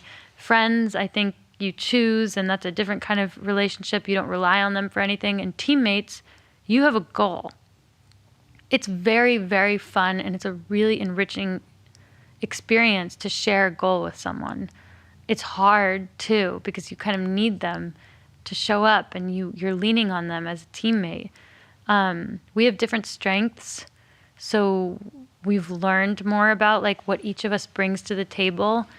And I would not be where I am even as an athlete without him, because it's so much a blurred line of like getting it done, whatever it takes. Whatever it means, But there's no way in making a movie that you're not going to have conflicts over what you think is the right way to do something. So how do you navigate that and keep your relationship intact? Yeah, that's a good question. I mean, I think you go back to the rule of thirds. Like being in love is also a dream of sorts. And so it doesn't always feel good. Like it does feel crappy a third of the Right. time, but that's because I'm not married to myself. So so it's not always going to be, and when we are working on something, I think we instinctually know when to like give or take. Like we respect each other enough to respect the other person's idea, even if it wasn't our own. And we have tried to put into place vocabulary that allows us to move forward during conflict more gracefully. So, for example, we will use this word recalibrate, which basically just means if something needs to shift, like I need to try to respond to his ideas in this way, even though my instinct my whole life has been to respond in this other way. If I can have the maturity to just recalibrate and never go back to that old way, and he can allow me to be a mature person who can grow, that's a kind thing for him and for me. So we use this word Right. recalibrate when we need to like grow and grow instantly. And I think this harkens back to that word bravey of like, you can choose to be a bravey right now, and then you're a bravey for the rest of your life. And I think with recalibrating, that can be anything from I'm no longer a person who apologizes every 2 seconds, which I used to be. Yeah. I'm just not that anymore. So I think that has helped us to grow when we need to level up. You have a And crazy amount of emotional maturity. How old are you? I'm 30. I'm can't- 30. But, I mean, don't even get me started on not in what my I was doing 20s when I was anymore. 30, but like that not is in my 20s. impressive. well, Like, it's not. I mean, and it's not always. That takes a lot of. We don't always, right? We are normal people who fight, right? But we really love each other more than any of these. Oh, you know what? I think it's also just that this whole film world and the running world, they're sandboxes and we're playing in them, right? Like I went through this depression with Jeremy, and like that was the worst thing, right? So I think also we have the overall stability and safety to know that we're playing. That's always important too, right? Yeah. Well, you haven't lived in Los Angeles that long, right? So when you were making these movies, you weren't even living here. So you were kind of outside of, the Yes. sort of downside or the, toxic aspects of, quote unquote Hollywood. Yes, and even now we live in the valley, just Right. like you do, and so, and I think Right. that's a little bit. But not so intentional. out of it that you're not going to run into J.D. Duplass when you go running. But Right. the feeling that could happen, that's amazing. Well, that's a Like, crazy thing about living in LA or, in New York too. But like, you could just run into anybody. you can. And these people that you look up to who are doing the thing that you aspire to do are like around at the grocery store. Yes. And before that, I felt like I needed to create these interactions. And that's why podcasts are important, because when I lived in these mountain towns, I craved those those interactions. I craved like the spontaneity, I craved mentorship basically. And I was living in a tiny town. And so I think I created those moments by listening to podcasts. And I still love podcasts and audiobooks, but it has a different role in my life than it did when I never thought there would be a possibility to run into someone, which was mostly the case when I was in Eugene, for example. Right. Well, the mentors are just different there. You're going to run They're into different. running mentors and Yep, that's athletic true. mentors. That's true. You know? That's very true. But, yeah, I don't know. We have to talk about Olympic dreams. Can we talk about this? We could talk Like about it. I look at Tracktown, and as insane as that was to compete in the Olympics and make a feature film in the same year, it's like, all right, well, how can we up the degree of difficulty? I know we're going to make a movie, a narrative feature film in the middle of the Olympic Games in the Olympic Village. It was so fun. So crazy. It was so fun. So It looked fun. It looked hard. I mean, it didn't Yes. come off looking hard, but I was, as I'm watching it, I'm like, how the fuck did they do this? This is unbelievable. well, we made friends with the Team USA chiropractor for their bobsled team because Jeremy. So we had a one-man band. It was Jeremy, Nick Kroll, and I. And Jeremy was the cinematographer, the director, and the sound guy because these permissions to go into the village are so difficult and rare. So Jeremy was in the most pain, I would say, by carrying all the equipment. Right. But it was really felt like the feeling you'd want to have on any set, which is intimate, like friends trying to like pull something off. Like it was a pure adventure. Right. And I felt so happy there. I felt so happy, and I was healing actually a broken SI, and I was in pain, but I was more happy than I was in pain. I remember that. I remember it was like a little bit painful, but I was so joyful that it like overtook that. It's like this perfect melding of the two worlds that you care most about, like coming together for this special experience. I mean, we should say the movie is about an Olympian that you play and her experience of competing at the Olympics and dealing with the emotions of the aftermath and this encounter that she has with a dentist played by Nick Kroll, inspired by this real dentist that you had become friendly with when you were in Rio, and what ensues with their relationship and how their pain meets and how they both kind of come away from that experience a little bit more complete. And to me, it felt there's definitely overtones of Lost in Translation in the movie. Like there's a similar sensibility to it, but there's also a little light dusting of Curb Your Enthusiasm at moments with Nick. Like when he's interacting with these athletes, like that is hilarious. And it was cool because these athletes, so these were all real athletes competing in that Olympics, and I would find them in the dining hall or in the game room, and if they didn't look super stressed, like they weren't about to compete, if they looked relaxed, I would ask if they wanted to come to a scene for this movie we were making with Nick Kroll. And what was cool is that athletes were very used to being on camera and being interviewed, but that's a certain posture that we have, and there's certain ways that we talk. And because of this small crew that we had, and because Nick is so good with people, he was able to draw out, I think, a real human side of them and a different side than the typical coverage might offer. They were just being themselves. And it's all pretty much improv, right? Like when you see these athletes in the dentist chair and Nick Kroll starts talking about, his ex-fiance and how he's having a hard time. And the look on the faces of the athletes, they're like, what am I supposed to do with this? It was so great. And that was partly because Nick knew his character really, really well. And that's like when we do improv in movies, the most important thing is that we know who we are. So that if we're in any scenario, we know what our characters would do.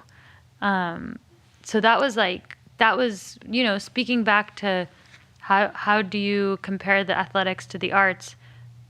Just preparation, right? We were prepared so that whatever that circus of an environment brought, we could do it. And you have a ticking clock, right? Like this has to be completed by the time the games are done, because you're not going to be able to recreate that environment. For sure. And you don't want to get in anyone's way. Like, the last thing you want to do is like alter someone's Olympic experience, the real Olympic experience. So we were really careful about that. But you're in, just so people understand, like you're in the Olympic dining hall and it's filled with athletes who are eating and you're just navigating around them. So there's this documentary kind of vibe to the whole thing. Yeah. Yeah. And it was such a privilege because the best part about the Olympics to me as an athlete was the village experience. Like the village is pure magic. It is everybody with their guard down. 24-hour dining hall. Everyone's in these costumes. Like, I mean, they're uniforms. You have to wear your country's uniform. It's like a Wes Anderson movie, but real life. And to be able to like give people a peek into that world and do it in a way that that wasn't documentary, that like had a narrative through line that could have happened was such a like thrill and such a joy. And the thing I was most nervous for, same with Tracktown, was when my Olympic peers saw the movie. So Gus Kenworthy was at the premiere, and Morgan he's in the movie. And was in the movie. Yeah.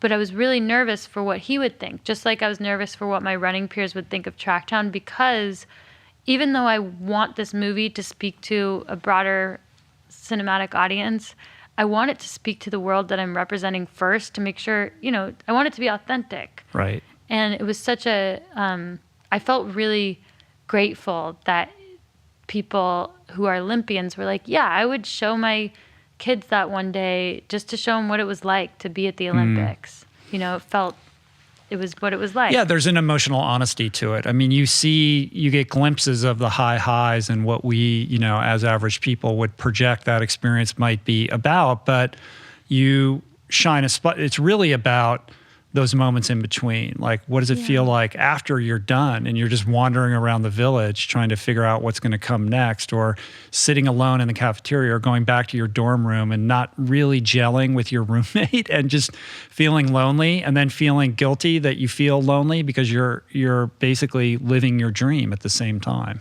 Yeah, and that Olympians we don't prepare for the moment afterwards. Because if we did, we probably wouldn't get there in the first place, and we probably wouldn't do very well if we were thinking about anything but that. Right. You can't plan beyond August. Yeah. And it's funny because I've noticed that is true of other worlds too. Like I mentioned this, but I met Jimmy Kimmel on our press tour for Olympic Dreams when Nick was on his show. And we talked about this like post-Olympic depression, like just the subject of the movie. And he was like, that's exactly how I felt after I hosted the Oscars. And I was like, oh, like this resonates with people who have had singular goals. Right. And there's this dip after where it's normal, but if you're not prepared for it, which most of us aren't, it's such a bizarre feeling.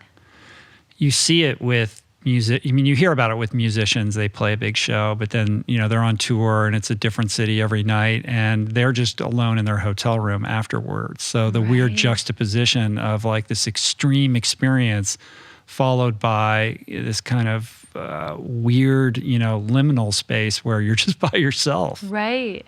I am sure there's that in every world. Well, the only thing though in the movie was, I was like, where are her teammates? Like she would be like, realistically, like she would have a team and there would be a coach there and there would be people around for her. So you created a more extreme version of that experience. Not everybody has a coach. Like there are country heads, but most people can't have their coach in the village with them. There are so few people. But there's a team, like a team Olympic coach. There's a team Olympic coach. So Penelope was supposed to be from any country to make, that was sort of the IOC's hope. And so she was not really from a designated place. And that was just a universal athlete is what they called her, which I was down with. But yeah, certainly, I mean, but at the same time, when I think about my experience in Rio, I was alone most of the time. Part of that was by choice. That makes me so sad. Wait, why though? Because I was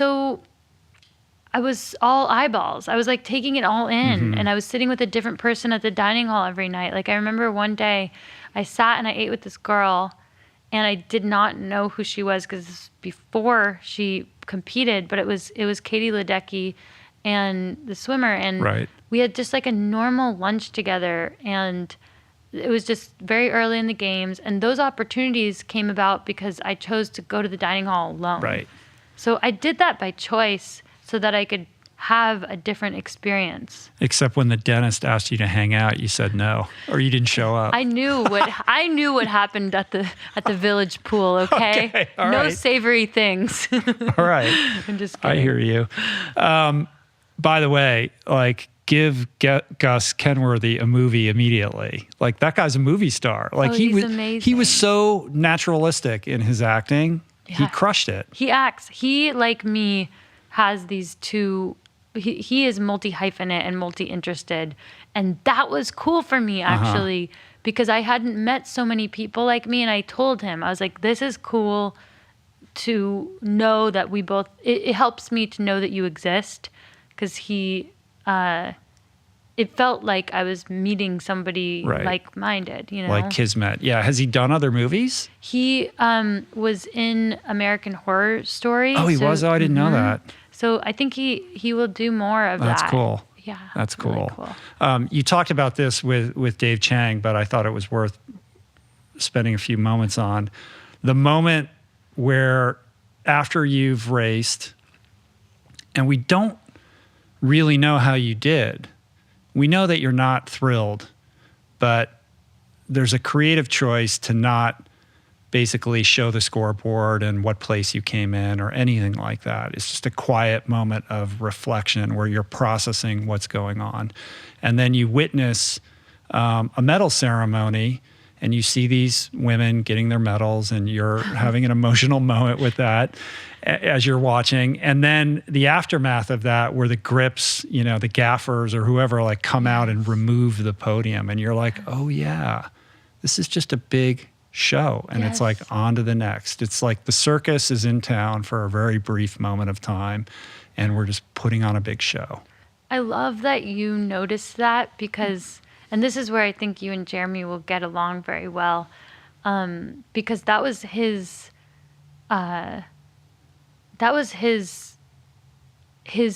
like holy Jeremy's vision. And I think he likes seeing like the mechanics of things like that we don't see. Like on NBC, you see the medal ceremony, you do not see it being cleaned up. And that was part of the fun of Olympic Dreams was the showing the texture underneath and like what happens the moment after. Right.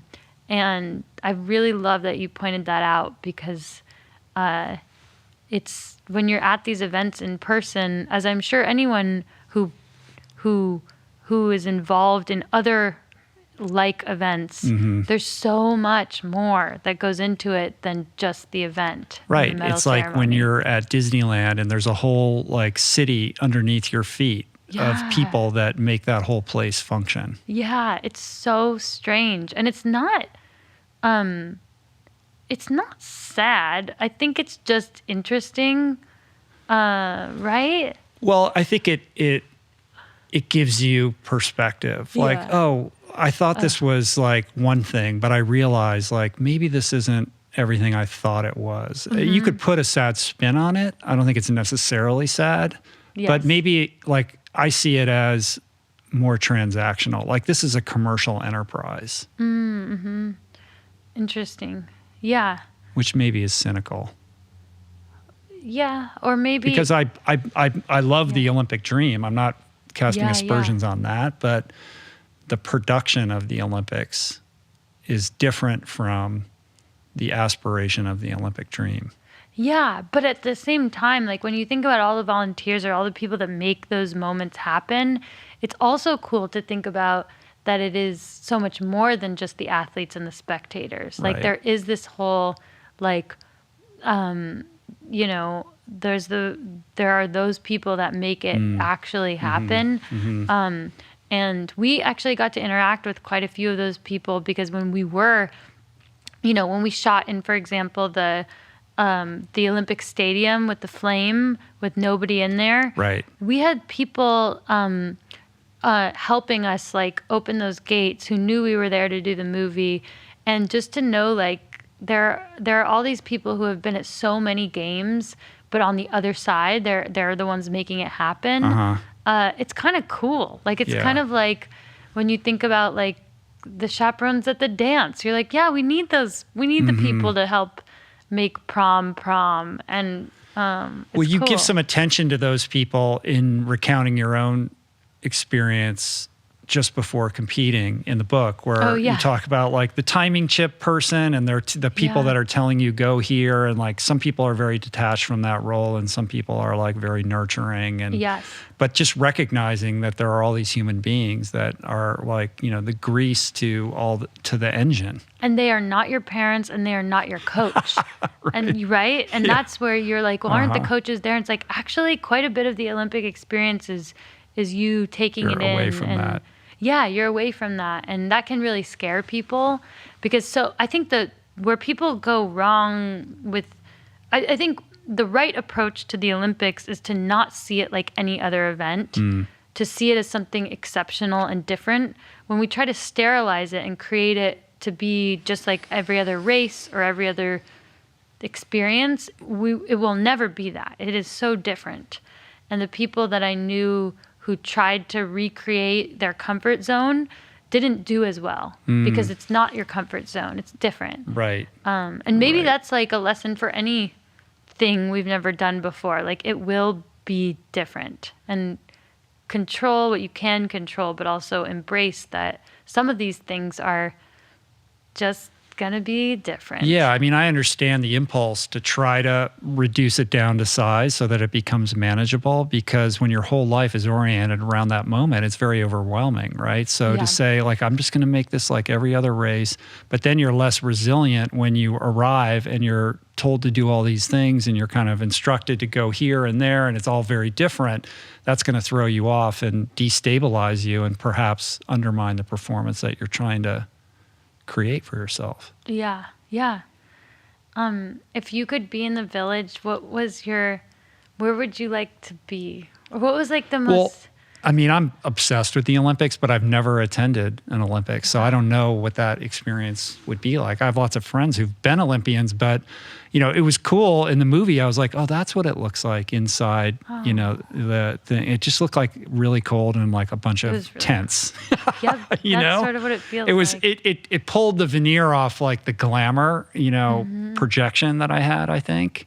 You're like, Rio oh, there's a was- bunch of young people. Yeah, a bunch of You kids know, hanging walking out. around. And you, in the book, you describe it as summer camp, basically. Yeah, that's how it felt. I mean, Rio was very romantic. Rio was not cold. Right. Rio was very, very romantic. I guess the Winter Olympics are romantic in their own way, though. Everyone's huddled and Yeah. just need to keep each other warm. Or Right. I know. I think I'd rather be at the summer games. yeah. But they're it did look like being in the cafeteria was cool, because that's where you're going to have those collisions with all those interesting people and the people watching. And you recreate with Gus something that, you know, you talked about in the book, this idea of like trying to imagine what sport all of these athletes play and like what role they have. And it's pretty cool. It was so fun. The dining Yeah. hall has the best people watching. Yeah. It's simply the best. It should be mentioned that you can't just go to the Olympics and make a movie. Like No. you correct me if I'm wrong, but you got the support of the IOC because they had seen Tracktown or whoever the person in charge had, and granted you this unprecedented access. Like you basically could go wherever you wanted. Yes, this was very rare. The president of the Olympics was really taken by Tracktown, which he saw randomly on a flight, which is the same. That's the same with PTA. Saw it randomly on a Right. flight. So thankful for those airline, distribution deals. 'cause Well, they're and very- also just when you create something and you put it out in the world, you don't know, you You don't never know. know who it's going to connect with. Yeah, that's true. I'm sure you feel that way about this podcast, where anyone can find it. It is weird. Is it weird? Well, it's weird that like your friend is a fan. Like that's an example Yes. of that, right? Yes, Mm-hmm. that was like, that put it in perspective for me, where I was like, wow, this really, we make things and we can't always know or control Mm-hmm. where they're going. But You have the head of the IOC and PTA, and I have Amanda. Is her name Amanda, right? Uh-huh. Yeah. Okay. she's so, this is, And I will take Amanda every time. That's, you know what? That's the right decision. Uh-huh. She is, she's my best friend since 2 years old. And she appears to be the only friend in my book, I think, too. I was like, I realized. Oh, wow. Because sometimes, the characters, it's important to keep it relatively simple. But she is also. Well, you changed a few names. We did, Yeah. yes. So I'm sure you also worked with a team to know what was smart to say and what not to say. I wish I could tell you that I did, but I didn't. We had a You lawyer. had a team? We had a Oh, lawyer wow. to make sure that. I didn't have any of that. They were like, that looks good. Wow, we had a lawyer. I ended up so changing. that- I got to rewrite it. I did a new edition of it, and I went back and changed a bunch of that kind of stuff because it was not, like I wish I had had more awareness around that. Yeah, I guess it's just important that, there were certain people like with Maya Rudolph's chapter and with the chapter where I mentioned interactions with Bill Hader. Like I made sure to talk to them and share the chapter with them and get their blessing because I felt like those names, I wanted to have them in there because it was important that it was them, but it was also important to me that they felt comfortable with that. Yeah. It was more like, the virginity loss stories and things like that, where it's Right. like, these names will. Yeah, of course. So you're telling some story about something that happened in high school or somebody Yeah. behaved badly. There's no reason to It's use just no. the names. It's not useful. I think like Right. this like, it's just not useful, right? So that's that. So you have a TV show that you guys are Yes. working on now, right? Yes. So Jeremy and I, the creative world is a lot like playing tennis, where the ball will be in your court for something and then you hit it out of your court. I'm sure you can relate, and you don't know when you're going to get it back in certain scenarios. And that's why it's important to have multiple projects at once, because you don't want to just be waiting there with idle like to have nothing to do is your choice. And so we always have multiple creative projects going on. And right now the book is obviously a big focus, releasing it. And then this TV show opportunity came about after the Rio Olympics. And I can't say so much about it other than that it's very exciting and set in the Olympic Village world. And Wow. it's going to be fabulous. And it also feels like when you shift from one event to another event in running, where I've only made feature films and now we're learning the television world and we're still making feature films and have those going on. But I'm sure you can relate to, I'm still playing the same sport, but it's a different event. And there are things to learn about television that are different than feature. Yeah, 100%. Meanwhile, you're going from 10,000 meters to the marathon. Exactly. Right. So I'm trying to switch events, and the marathon is still a mystery to me, I'll be honest, but I'm still curious about it. So But you had when was that? You ran like a PR not that long ago? I ran a 9-minute PR this year, but I know that I have more in me, and that's because it's a feeling of where your mind and your body are on the same page. And I started to get that in the 10K. Like I certainly felt it in Rio, and I haven't felt it yet in the marathon. And so I know that I have potential still. How many marathons have you run? 2. Right. So how could you possibly have it Well, fully dialed? You couldn't, I suppose, or you could. I only ran 5 10Ks in my life so far. So it's like, it's not like. Is that true?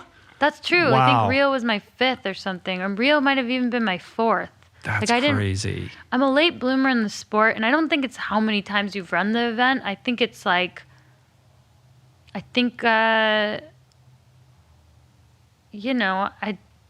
don't think it's just dependent on that, but it does help. The experience helps. What about you? I mean, what?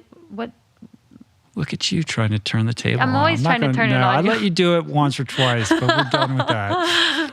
So I still want to run another marathon. I want to break Right. the Greek record and whatnot. The Olympic qualifying standard got really rough this year. Oh my didn't gosh, it? yeah. They It's dropped it down significantly. by like 15 minutes. Yeah.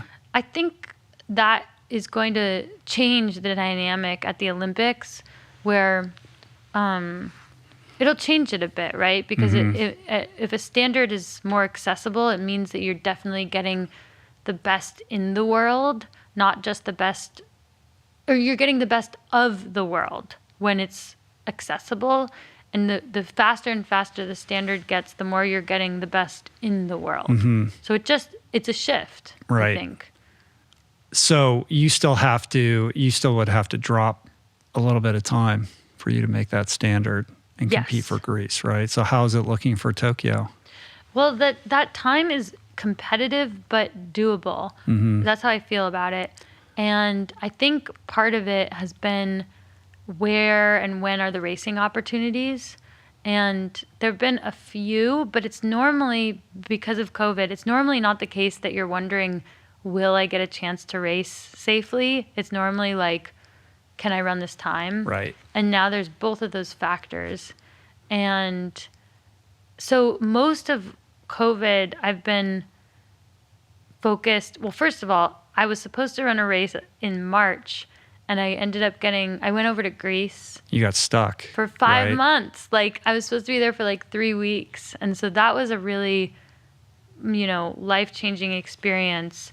And I shifted, I changed coaches out of necessity because I was over there. And I also shifted my focus once the Olympics was pushed to working on my weaknesses and just trying to use this time. And it's still what I'm doing. And so my goal is to race in the I think second half of spring. I'm hoping the world shifts, but I'm also trying to respect that there's a pandemic going on. Yeah. It's yeah. So what are those weaknesses? Yes. So I think I know you're working with this trainer guy in Yeah. Woodland Hills, right? You were sharing about that. So I was like, who is this? I need to go Yeah. see this guy. Oh, he's amazing. You gotta so, hook me up. Dag and Monica so I have my Greek coach who worked a lot with me on drills and agility. And so I really tapped back into the more athletic side of myself, like the soccer instincts. Those are things that I feel have worn off over time. And so that's my coach, Giannis, in Greece. And then with Dag and Monica, I'm starting to access and feel muscles that I've never felt before. And it's posture related muscles, but I can now flex the muscles around my spine, just like I might flex my bicep. And I've never been able to do that before. Whoa. Just to flex, I'm doing it right now, and I've never felt that muscle. And so what they've done, and it's because we have time to do this, we have time to start a little bit back to basics of can I hold myself in a better position to sustain what I believe and they believe is a perfectly sustainable practice of running Right. for longer. So they really have helped me believe that running is something I'm meant to be doing. Because I think sometimes runners eventually in their career are maybe I can't do this anymore. Maybe it's too hard or your body's worn out. I just want to work on supporting a movement that humans are meant to do. So it's been a lot of mind shifting to focusing on muscles I never knew I had. That's fascinating. I need to know more about this guy. We'll talk more afterwards because Yeah. I need a little bit more of that in my life. Yeah. And I think as athletes, you want to, it's natural to kind of want to double down on your strengths, and everybody's so concerned about making sure that they're maximizing their fitness or getting their volume in and their speed work and all of that. And it's, especially as you age, it's those pesky, little things that become much more important, and they're so annoying. But if you do them, and they're pretty easy to do, you become a much more robust, resilient, injury-proof athlete. Yes. And I've always found that when you can, and to be in person with someone is a really big, here we are talking about this in this time, but it's so, with a coach or with strength work, doing things remotely it's just, there's something about being in person with someone. I'm sure that's Yeah. why you're doing this right now with me in person. It's different. Yeah, And- it is. It's it makes it tricky, and you have to be safe and respect protocols and things like that. But there is a huge, sorry, I didn't mean to step on your words, but No. it is, the interpersonal connection is so important. Yeah, yeah, I think so too. And it's, yeah, I'm excited to talk to you more about it because essentially it's a little bit contrary. Most people are like, everybody's unique, everyone needs different things and this and that. And their philosophy, Dag and Dr. Monica, is more like, actually, we're a lot more like cars than we think. And we should be able to like support this structure and do this thing. And there is a blueprint, and we can, if we strengthen certain muscles that you didn't know you had, Right. you can support this. Speaking of, you don't want to be unique when it comes to like body and injury things. And I think that's what's been so comforting is they're like, no, you're not unique. You Right. just, Well, we all have the same know. bones and muscles. Exactly. Let's start there. Exactly. Right. Exactly. Wow. So it's been really helpful. And I like working with people who have a diverse perspective. So like a lot of the work they do is with tennis players and football players. And I think I've worked with a lot of running specialist people, and that's been helpful. But sometimes it's refreshing to step outside and just, Mix it up a little bit. yeah, and just look at the body, not just, Right. yeah. Yeah. How much of the running is on pavement versus trails? Oh, I love trails. I mean, why did I move to the valley? Because I wanted to soak up all the trails. 818, baby. I love it. So I try to run soft for all easy runs. I end up needing to go on a track or on roads for some of these workouts because I have to train my body to handle certain Right. surfaces. But I'm on soft and on trails as much as I can. And I love it. I love how undiscovered the trails of LA seem to be. I know that there are people running here, but it's not something that people talk about in the world. It's crazy to me because the trail system, the amount of like untouched land in Los Angeles is pretty extraordinary, but it's kind of blind to the casual observer who's just driving on the freeway. Like you see the hills over there, but then when you're actually up there, like, yeah, there's a few runners, and now with gravel bikes, there's more people on bikes, but overall, like there's barely anybody up there. And you could be up in Topanga State Park and it's like natural land for as far as you can see, and you're right in the middle of Los Angeles. It makes Central Park look like a speck compared to what's available here. And when you're Quote up him, there, okay. What's that? I said, quote him. I just have people. I mean, when you're up there, you're like, why isn't everybody up here? Yeah, like there's yeah. for such a densely populated urban metropolis, I'll see like 3 people, Yeah. in like over a course of multiple hours. Yeah, and I feel that the greatest gift that people have given me here and that you could give someone if you're interested in running or trails or walking is to show them a trail. Like because you don't know that they're there, right? And I'll be, I'll call myself out on that. Like I lived here for years before I ever went and explored any of it. And then when I did, I was like, oh my God, I had no idea. Yeah. Yeah. So I'm loving it. I feel it's a forever place for me. And I've met friends through the trail system, like while on the trail, I've met friends. And it's just like a treasure trove. I love the early mornings and the sunsets are the best, right? And it is a good way to get to know a city is on the trails, I think. Yeah.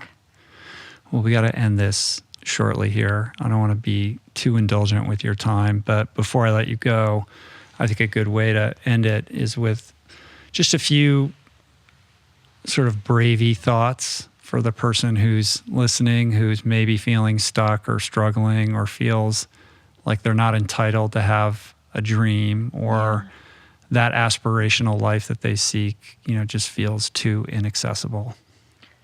Well, to you, Bravey, listening in, I take your dreams seriously even if you do not. So you're allowed to take it seriously as well. I think also, Bravey,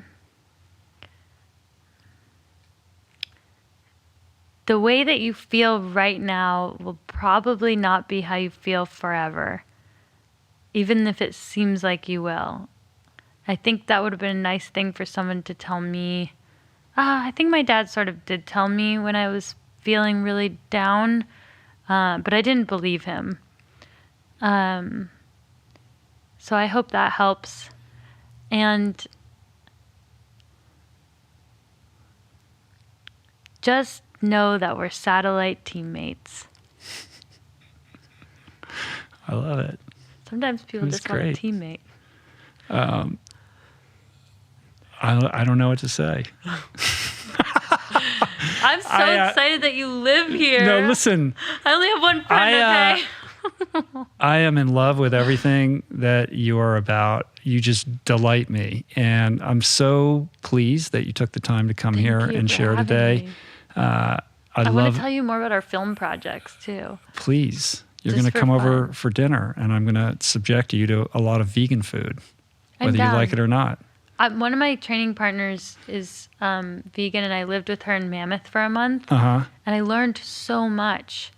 And Jeremy has but Jeremy is technically not supposed to eat like dairy, for example. Right. But we didn't understand how simple that shift would be until I lived with her, and I just saw what she was eating and just ate with her. Uh-huh. And that was really helpful. So we're more All right, vegan well- than we used to be. To be continued. Perfect. And I can't wait for your book to be out in the world and for everybody to enjoy what I'm enjoying right now. So nothing but mad love and respect for everything that you and Jeremy are about. And I can't wait to see what you do next. We're going to planted some seeds, and those flowers are going to sprout next year. Cool. In the Thank meantime, pick up Bravey at your fine independent bookstore or on Amazon because we're in a pandemic. I didn't realize it was still being recorded. Poor Yeah. Jeremy. I'm like, No, it's Jeremy has a fine. dairy allergy. And if you want to learn more about Alexi, go to your website. You're easy to find on the internet. Yep. I think AlexiPappas.com, at Yep. Alexi Pappas. Anywhere else? Anything else you want to alert people to? just get that Bravey book. All right, come back See and you on talk to the me trails. again. I will. Thank you for having me. And thank you You're for very your welcome. belief in me. Thank you for coming. It's huge. It's cool. Peace. Peace. Plants. Plants. Bye.